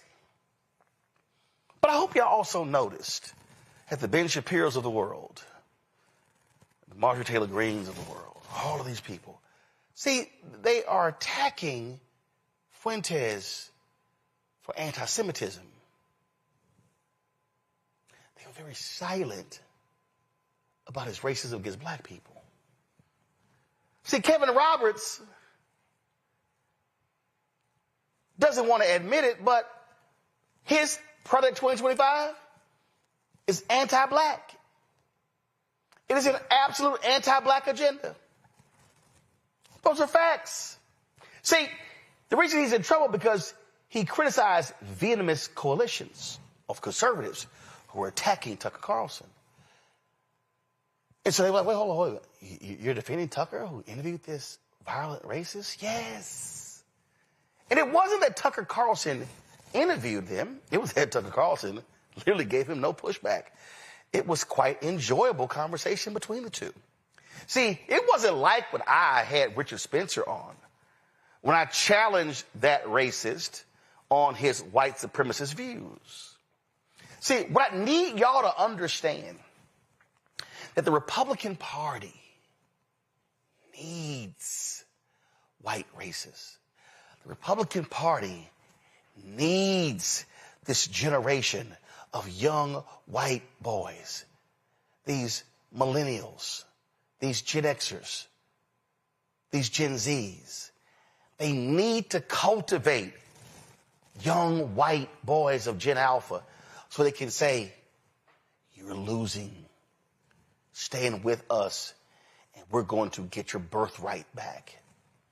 See, y'all gotta understand, this is American history. We've always seen this.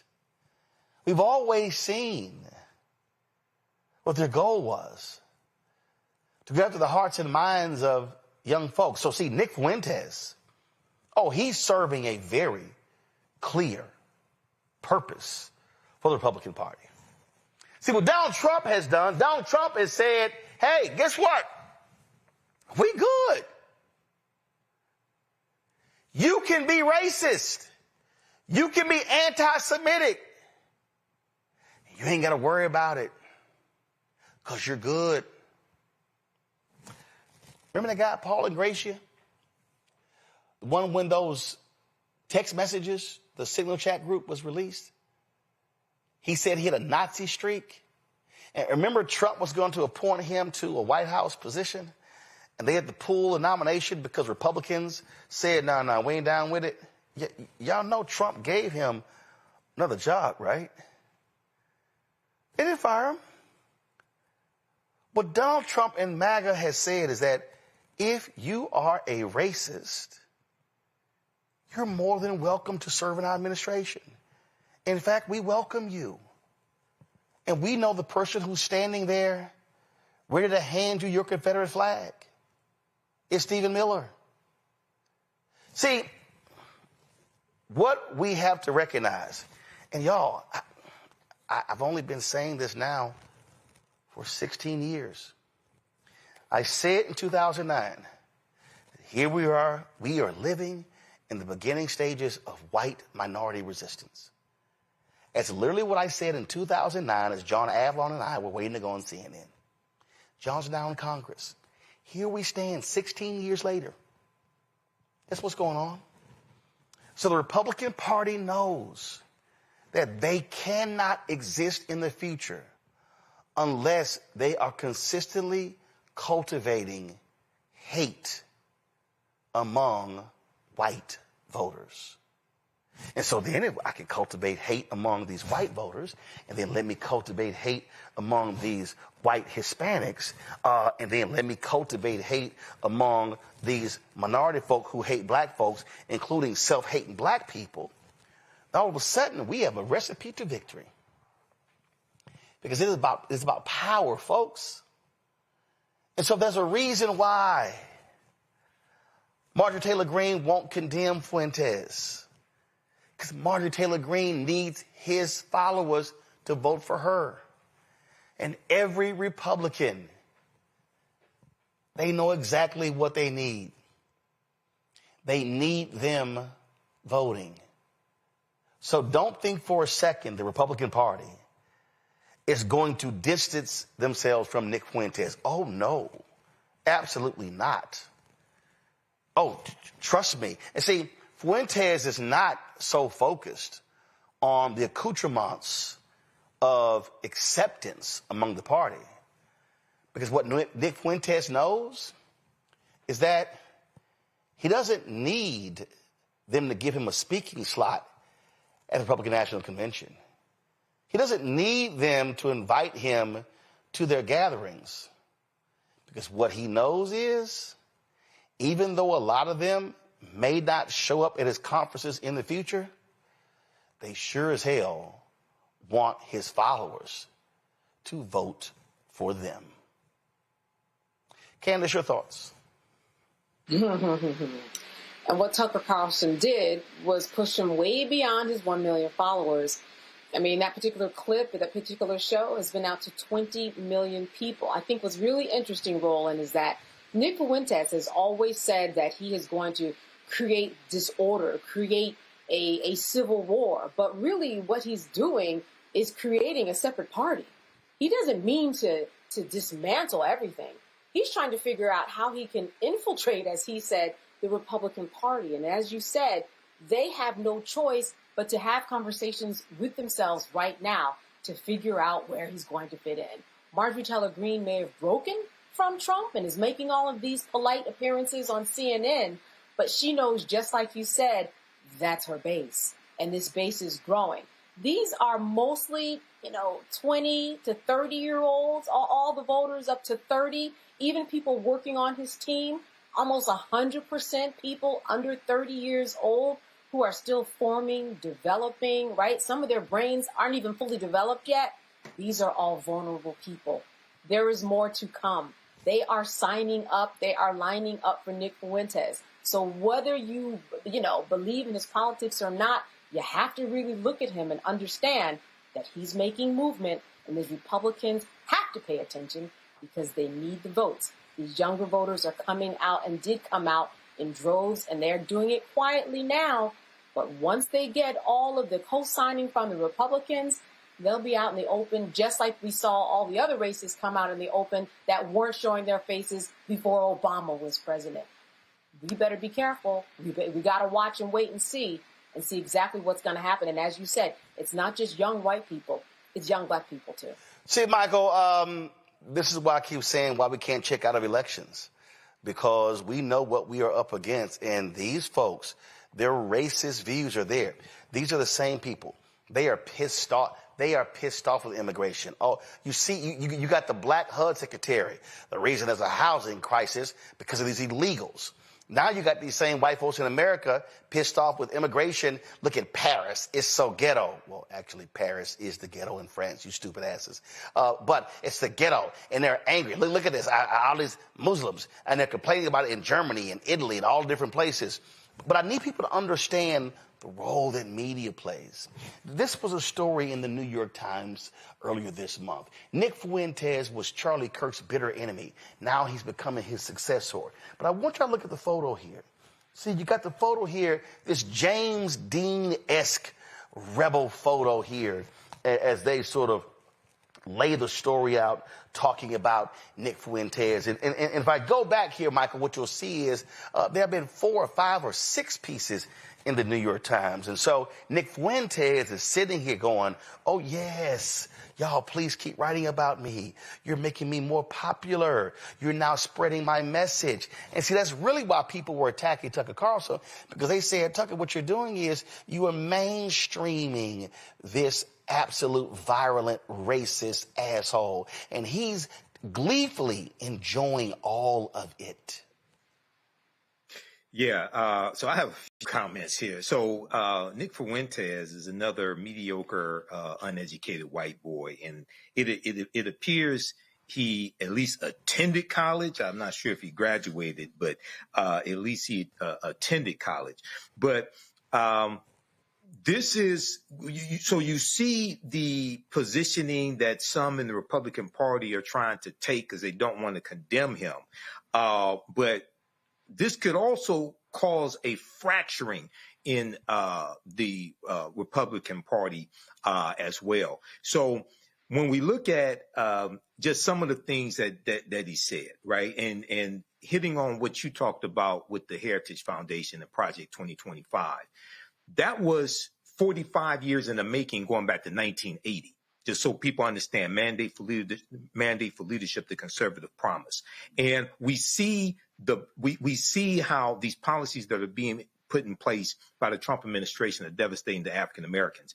If Nick Fuentes gains more prominence and continues to spew this venom, this anti-blackness, this anti-Semitism, personally, I think if there's going to be a black tidal wave where people realize, oh shit, no, we have to stop this.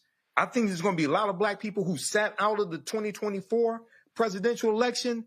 They hear some nonsense like this, and then they see Republicans not condemning it. It's like, yeah, Democrats are not perfect, but they're definitely not this nonsense over here. So, and when we look at you, so you talked about your book, White Fear, and I encourage people to look at the piece from the Atlantic magazine from 2017, looking at the 2016 presidential election. And they said that non-college educated white people did not vote for Trump because of economic issues. They said it was because of cultural anxiety. It was the fear of the browning of America and the fear that by the year 2043, white people would no longer be the majority population in this country. And there was a fear of what would happen to white people when they are a minority in this country. Then when the 2020 census came out, it said that white people were 57% of the population. That was the first time the percentage of white people in this country dropped below 60% since 1790. Okay? And I would argue that the 2024 presidential election was not about the price of groceries. It was about white genetic survival and what happens when they become a minority population. The same thing as 2016. So listening to this, and I hope people make this segment go viral. This should get 2 million views. Black people need to wake the hell up, because when you read Project 2025, they're coming for all of this shit. This is a counter set to wipe out all the gains that black people made from the civil rights movement, the social justice movement, after the death of George Floyd, all of this. They're coming for all of this and taking us back to 1890 and the Mississippi State Convention, when they rewrote the state constitution to impose poll taxes, literacy tests, and lock African Americans out of political power. To tell people what is going on. We told you prior to this election what is going on. Folks, their movement is on steroids. Oh, it's here. And trust me, when we don't vote, when we sit out, when we say, oh, I'm picking the couch, all they're saying is, thank you. Because black people, you make our job a lot easier. Let me thank Michael. Let me thank Candace for being on today's show. I sure appreciate it. Thank you so very much, folks. Y'all enjoy the Thanksgiving weekend. Folks, we come back. Members of Congress, Alabama delegation tout the last Tuskegee Airman. Also, Chadwick Boseman, honored with a posthumous star of the Hollywood Walk of Fame, will show you some of what took place at that ceremony on Thursday. You're watching Roland Martin Unfiltered on the Black Star Network. Support the work that we do. Join our Bring the Funk fan club. You want to contribute to us via Cash App. Use the Stripe QR code. You see it right here, bottom left-hand corner. PayPal is R Martin Unfiltered. Venmo's RM Unfiltered. Zelle, Roland at RolandSMartin.com. Roland at RolandMartinUnfiltered.com. Checks and money order. Make them out to Roland Martin Unfiltered. P.O. Box 57196, Washington, D.C. 2003 7-0196.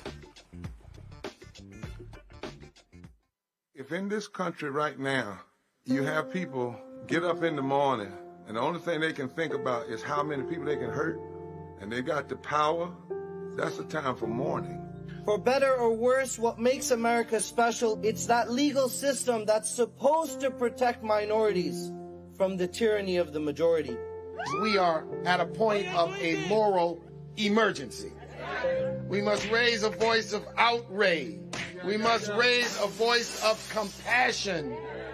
And we must raise a voice of unity. We are not in a crisis of party versus party. We are in a crisis of civilization, a human rights crisis, and a crisis of democracy itself. And guess what? You've been chosen to make sure that those that would destroy, those that would hate, don't have the final say, and they don't ultimately win.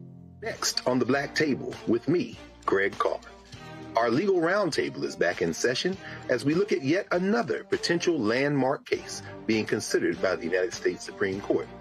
This one is called 303 Creative versus Alennis, and may be the most important and far-reaching First Amendment, that is freedom of speech, case of our time. It could, depending on how the court rules, open the door for a return of Jim Crow segregation laws. It's true. If you say we can discriminate against one, you're saying we can discriminate against all. That's on the next Black Table. Don't miss it. Right here on the Black Star Network. Are you ready for the holidays? This week on A Balanced Life with Dr. Jackie, we're talking about all things anxiety and the holidays, whether it's performance anxiety, presence versus presence, making certain that everybody in your space understands the boundaries and how to respect your home. This week, we're talking about those things that will allow you to have a peaceful holiday season. It really is not about perfection. It's really about, the house feeling warm and cozy and peaceful. You don't have to like everybody, but what you can do is be cordial in those environments. That's all this week on A Balanced Life with Dr. Jackie here on Black Star Network.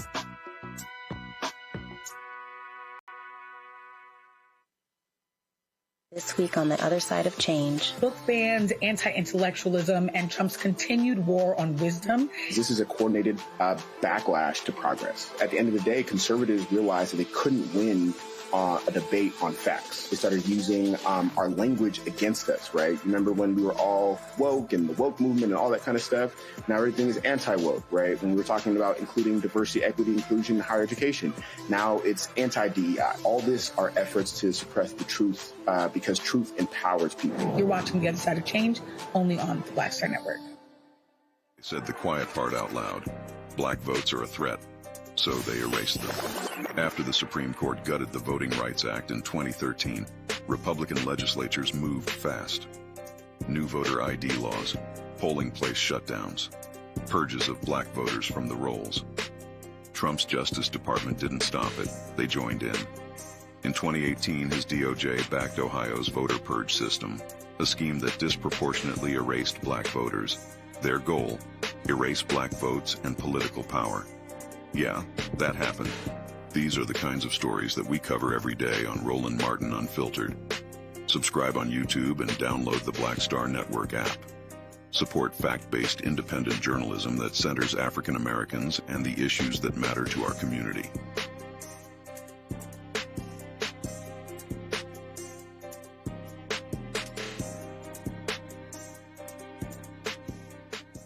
Bishop T.D. Jakes, and you're watching Roland Martin Unfiltered.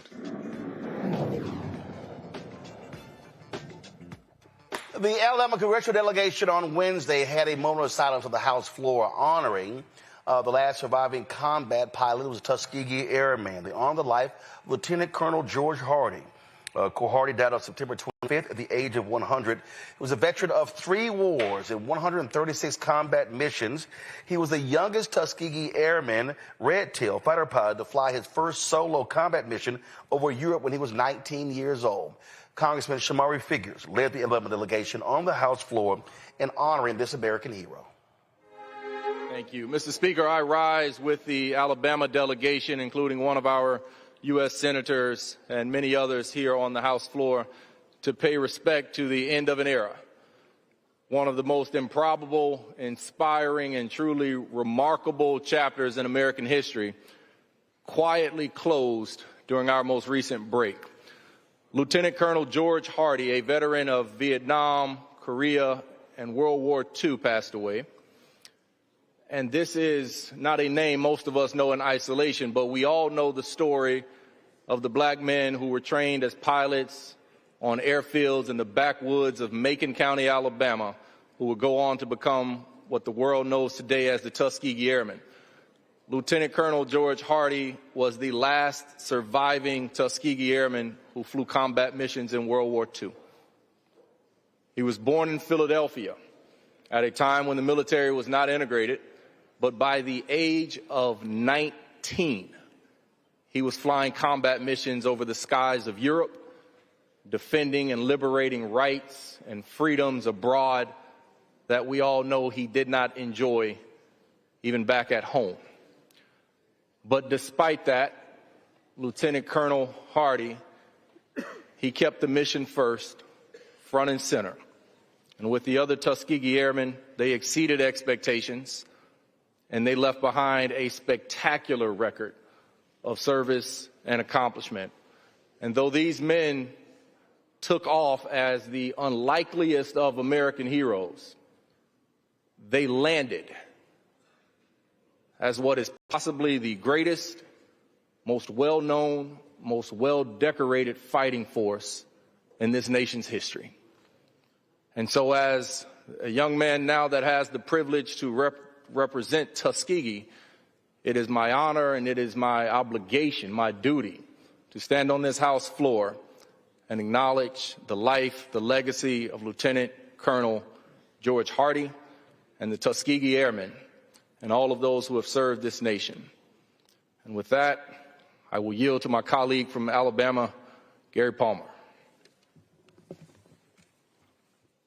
Thank you. It's appropriate that we acknowledge the passing of the last of the Tuskegee Airmen. I'd just like to share with you a little bit about them. They trained at Moton Field, Tuskegee Airfield in Tuskegee, Alabama, and later formed units like the 99th Fighter Squadron and the 332nd Fighter Group. They were under the command of Colonel Benjamin Oliver Davis, Jr., who was born right here in Washington, D.C. When the pilots of the 332nd Fighter Group painted the tails of their P-47s red, the nickname Red Tails was coined. The red markings that distinguished the Tuskegee Airmen included red bands on the noses of the P-51s. Some of the bomber crews who flew missions, some of the most dangerous missions during World War II, called them the Red Tail Angels. In combat during the war, they flew over 15,000 sorties, escorting bombers and engaging enemy fighters. They received numerous accolades for the service, including 3 distinguished unit citations, 96 distinguished flying crosses, 14 Bronze Stars, 744 air medals, at least 60 Purple Hearts, and 1 Silver Star. Colonel Davis went on to become the first African-American brigadier general in the United States Air Force. It is totally appropriate that we recognize the incredible accomplishments with all the opposition that they faced that the Tuskegee Airmen achieved in defense of our liberty. I yield back. Thank you. The chair asks all those present in the chamber as well as members and staff throughout the Capitol to please rise for a moment of silence.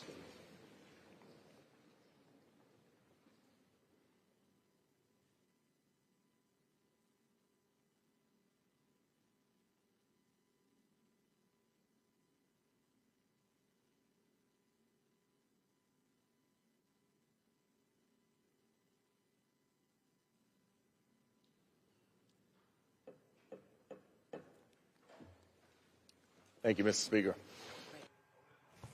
Folks, Thursday in Hollywood, Chadwick Boseman received a star on the Hollywood Walk of Fame. His family, friends, colleagues were there to celebrate him, including his widow, Simone Letward Boseman. She spoke, Viola Davis spoke, as well as Ryan Coogler. All talked about the profound impact that Chadwick Boseman had on them and his amazing body of work. What a joy it is to be here today to celebrate someone we love so dearly.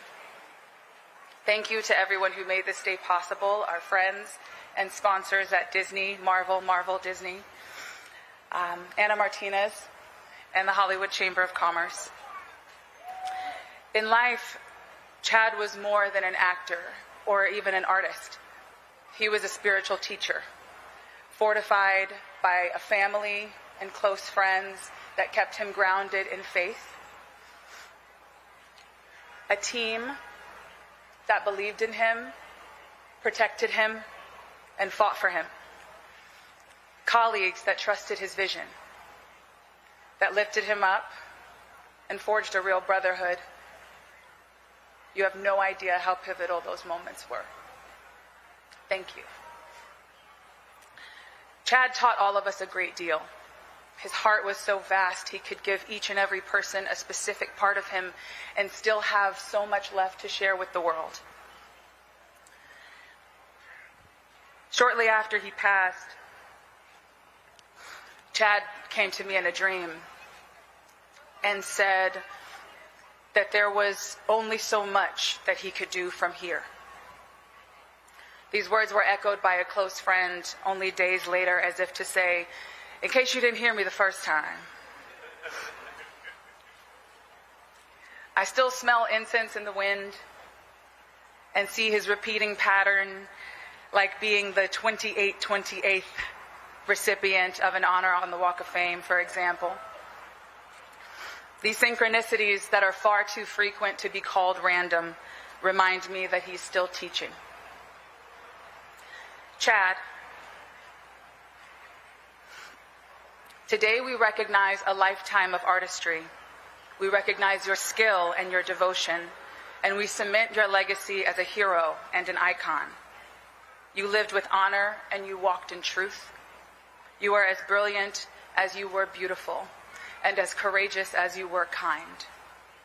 We love you, we miss you, we thank you. And I would like to share a few words from the man himself. Chadwick Boseman's instructions for creative work. Write the vision and make it plain. Keep that word fastened in your journal and shut it in your bolted drawer until the appointed time. Let the ideas, the visions that God gives you fester inside of you. Let the word that he has put inside of you bubble over. Do not speak it to another until the time appointed by God. The secrecy of the vision is the second stone laid in the building process. It is the project's fortress. For a word spoken too early on the ears of men is a bulldozer and a stumbling block. Forget the self that entered the process and be made into a new creature through the work. Chad, it was our honor to watch you transform and our honor to be transformed by you. We love you so much. I have to believe that Chadwick is still alive. I can't use the word gone or death, really, when thinking about him. You know, it's like the quote, you know, when the last person who dies who has a memory of you, that's when you'll truly be dead.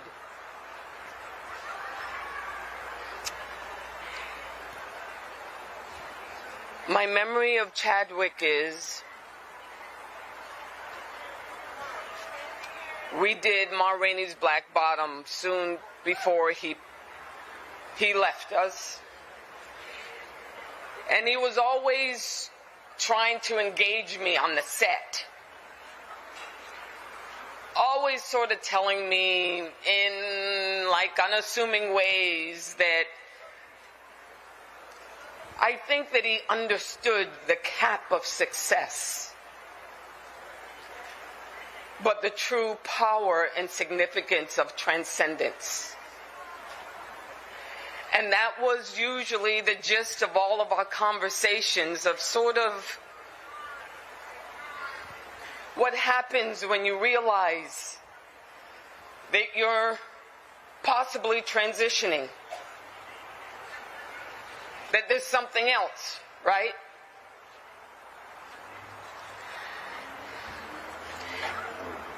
And I would say to him, you know, Chadwick, I sort of agree with you.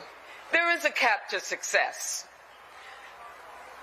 I haven't found my thing yet. When I'm not acting, I don't know who I am. He was like, oh no, Viola, you can't let that happen. What I do is I carry my djembe drum everywhere I go. I don't care if it gets in the way of luggage. I don't care if, you know, I have to argue with the airline stewardess of where I'm going to put it. I need my drum. And you know, that djembe drum is a talking drum, y'all. And he would play it on the set. You could hear it in his trailer. It was more than just a sound. It was more than just music. I mean, it resounded through the entire sound stage, and he would play it fervently.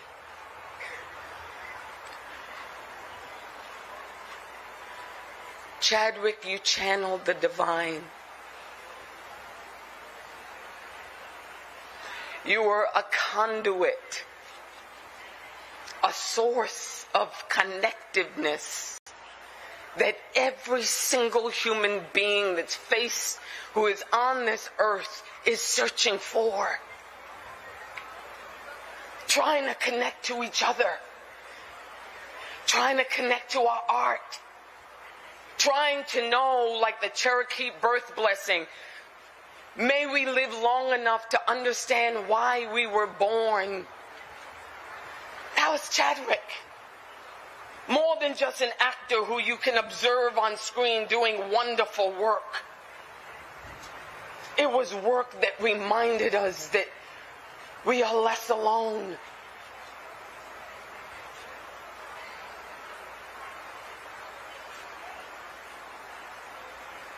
It's best to use all of life. Leave death nothing but the dregs. Nothing but a burnt out castle. And Chadwick was a castle. Chadwick was a mighty, mighty elixir that sort of stirred up that alchemy that we're all in search of, which is meaning. I celebrate him today. And I say to him, I hope all the angels in heaven just sang him to a beautiful rest. And I thank him for what he left behind in me, which is a burning amber that always guides me to a higher meaning of my work and my purpose. This star, as beautiful as it is on the Walk of Fame, shines a whole lot less brighter than Chadwick is in heaven. Thank you. Hey, what's up, everybody?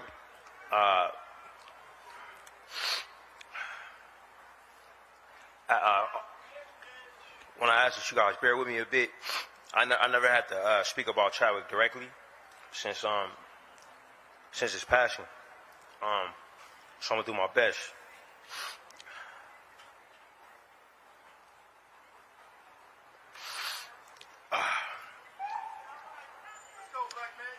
Right on. I'm good. Just struggling a bit.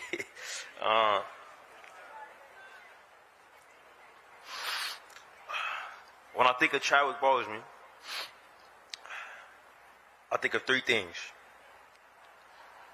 leadership, teaching, and generosity. He was an incredible leader. He was fearless and firm, yet gentle in his leadership. Chadwick was ageless. I never really knew how old he was until I went to one of his birthday parties. He had this incredible youthful look to him. But being around him, I always got the sense that I was around someone incredibly old. And I'm not talking baby boomer or silent generation. Chad felt thousands of years old. He was that calm and that wise. It was a very unnerving feeling to be around him.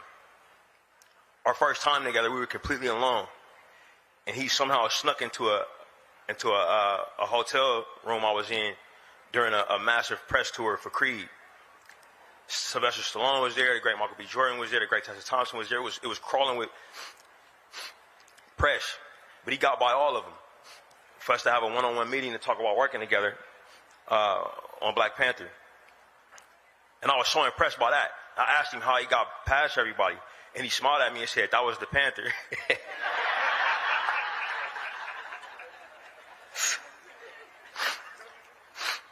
I didn't know what to make of him. But when we started talking, he quickly shared with me that he felt that he could say things to me that he couldn't say to other people in the industry. And I cut him off and told him that I felt the same way. But when you're around Chadwick, you think about old sayings and phrases that maybe older people taught you in life. I often think about a phrase my father told me when it comes to his leadership style. My dad would always say, "More is caught than taught." Meaning, if you sit somebody down and try to teach them a lesson or show them how to do something, maybe they hear it, maybe they won't. But if you actually do the action, if you actually live it, then they will see it and be motivated to try to duplicate it. Chad was an incredibly humble teacher. He taught in that way. You never knew you were learning a lesson. I remember one day I was having a conversation with him about a particularly tense moment that he had on set. And he told me in his Wakandan accent, I'll call you when I get home. And he did, and we talked, and he said something during that conversation that I never forgot. He said something happened, and he said, "Ryan, when this happened, I had to really manage my emotions and take a step back." I never forgot that. I never heard these words said together, manage your emotions.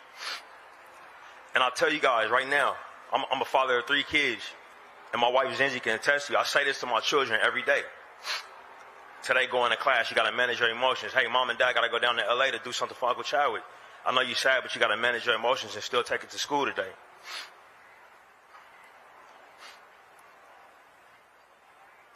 The biggest pillar of Chad, even in comparison to his incredible leadership and his teaching, was his generosity. He was so generous. The very act of us meeting was an incredible gift in my life, but he was generous to other actors. This man who already was casted as the Black Panther, he came to every single audition and every single callback that I asked him to come to. Sometimes he would be busy and we would schedule one and he'll race across town and read across to other actors. He would come to every rehearsal. He even worked with the actor that was portraying him in a childhood role. He was incredibly generous with his time on set. Even though he was going through what he was going through, he would do his own stunts. He would be there for off-camera dialogue readings. It was incredible. But in all his generosity, Chad only gave me one physical gift. I don't know if Nate Moore is here. You got yours, bro? You got it? Not here. When we wrapped the movie, Black Panther, and I was convinced this movie was not going to work.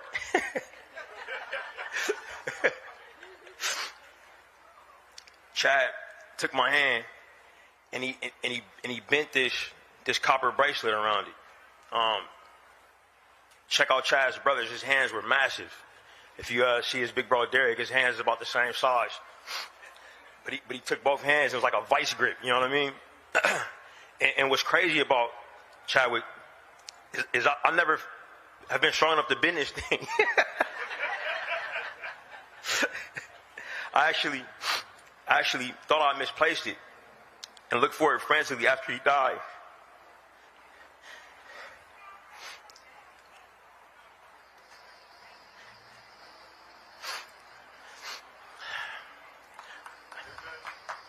I was actually ashamed to take a gift from him at the time.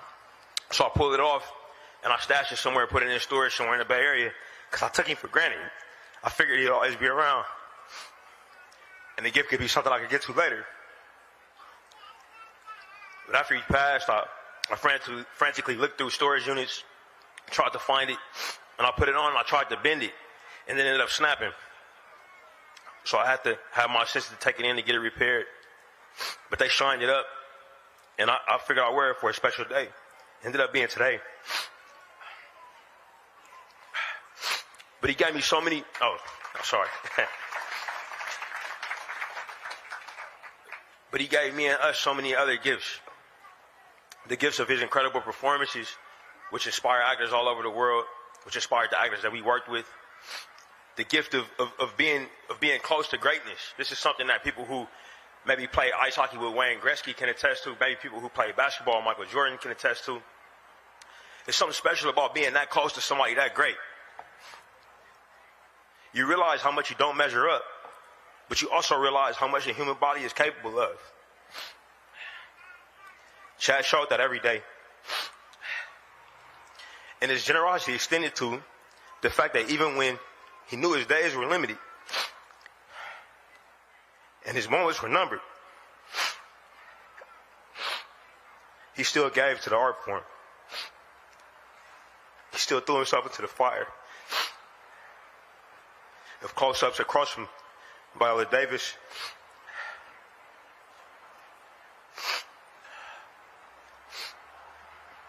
of uplifting the beautiful dialogue of our ancestors, of dedicating his time to his alma mater at Howard University.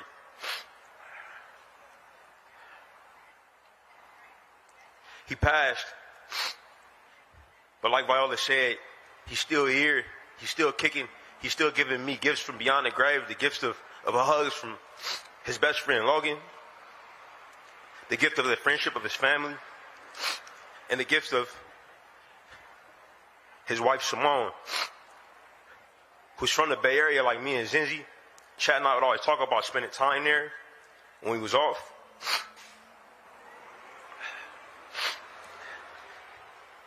And I wrap it up with this last physical gift. One day I get a call from Simone, and she says, "Hey, I want to drop by and come see you, you and Zinzi." She came by our house in Oakland, and she had a bag of books. Not everybody knows this about me, but I love books. She said these are from Chadwick's collection, and he didn't give me any specific ideas of what to do with these, but his spirit was on my heart, and he thought that these books would be for you.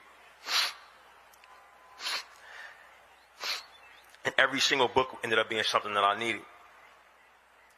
One of the books was actually a conversation that I had with Chadwick when I was looking for action words for actors on set. It was just a glossary of action words for actors. I took that book with me when we made Sinners, and I kept it with me every day. We'll make sure I opened it. And I was able to give Mike probably the most important direction I could ever give any actor. When he was working on playing these twins with this dialect that was challenging, I looked at him and said, "What would Chadwick do?" Chadwick would stay in accent on set all day. Chadwick would uplift the other actors. And Mike looked at me and nodded and said he got it. We continue to carry him with us.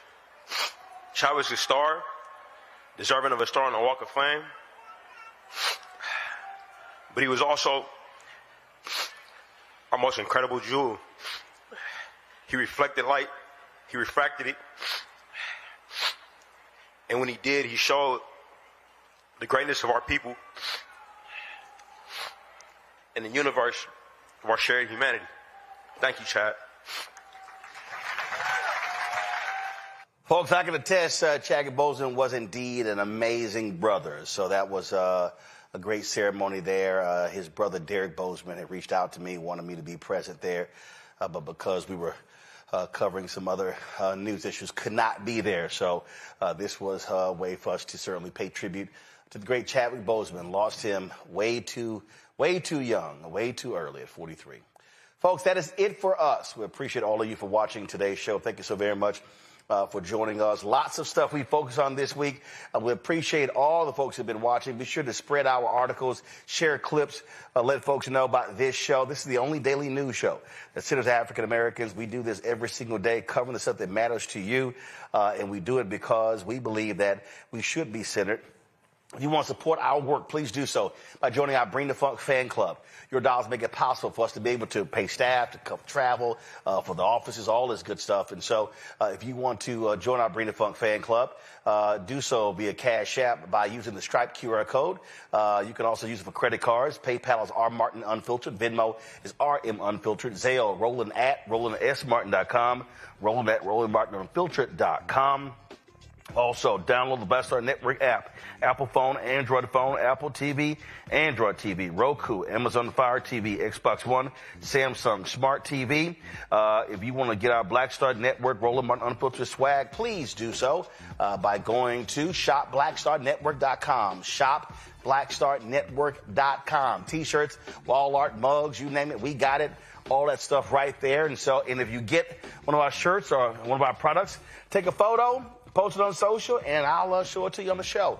Folks, these products right here, all black-owned products you see on our set. We've got backpacks. We've got artwork. We've got, chips, smocks, Christmas decor, all sort of stuff. And so if you want to support these black-owned companies, we've got talk about Black Friday. No, this is Black Friday. You shop, buy black on Friday by going to shopblackstarnetwork.com. And, of course, download the app, Fan Base. And, of course, if you want to invest, go to startengine.com/fanbase, startengine.com/fanbase. Big congrats to my Houston Texans. Huge win last night versus the Buffalo Bills. Yeah, y'all know who the best team in Texas. We know who is not. Henry, you know. And Paula Terrell, his team is the Commanders. He know they terrible as well. So, and then shout out to my Houston Rockets, number 2 in the Western Conference. Paula Terrell, what's your team? The Wizards? Y'all 1-13. Boy, stop talking basketball with me. Stop it. Your team suck. All right. But then again, you are Sigma. All right, so that's it. I'll see you on Monday right here, Roland Martin Unfiltered on the Black Star Network. Holla!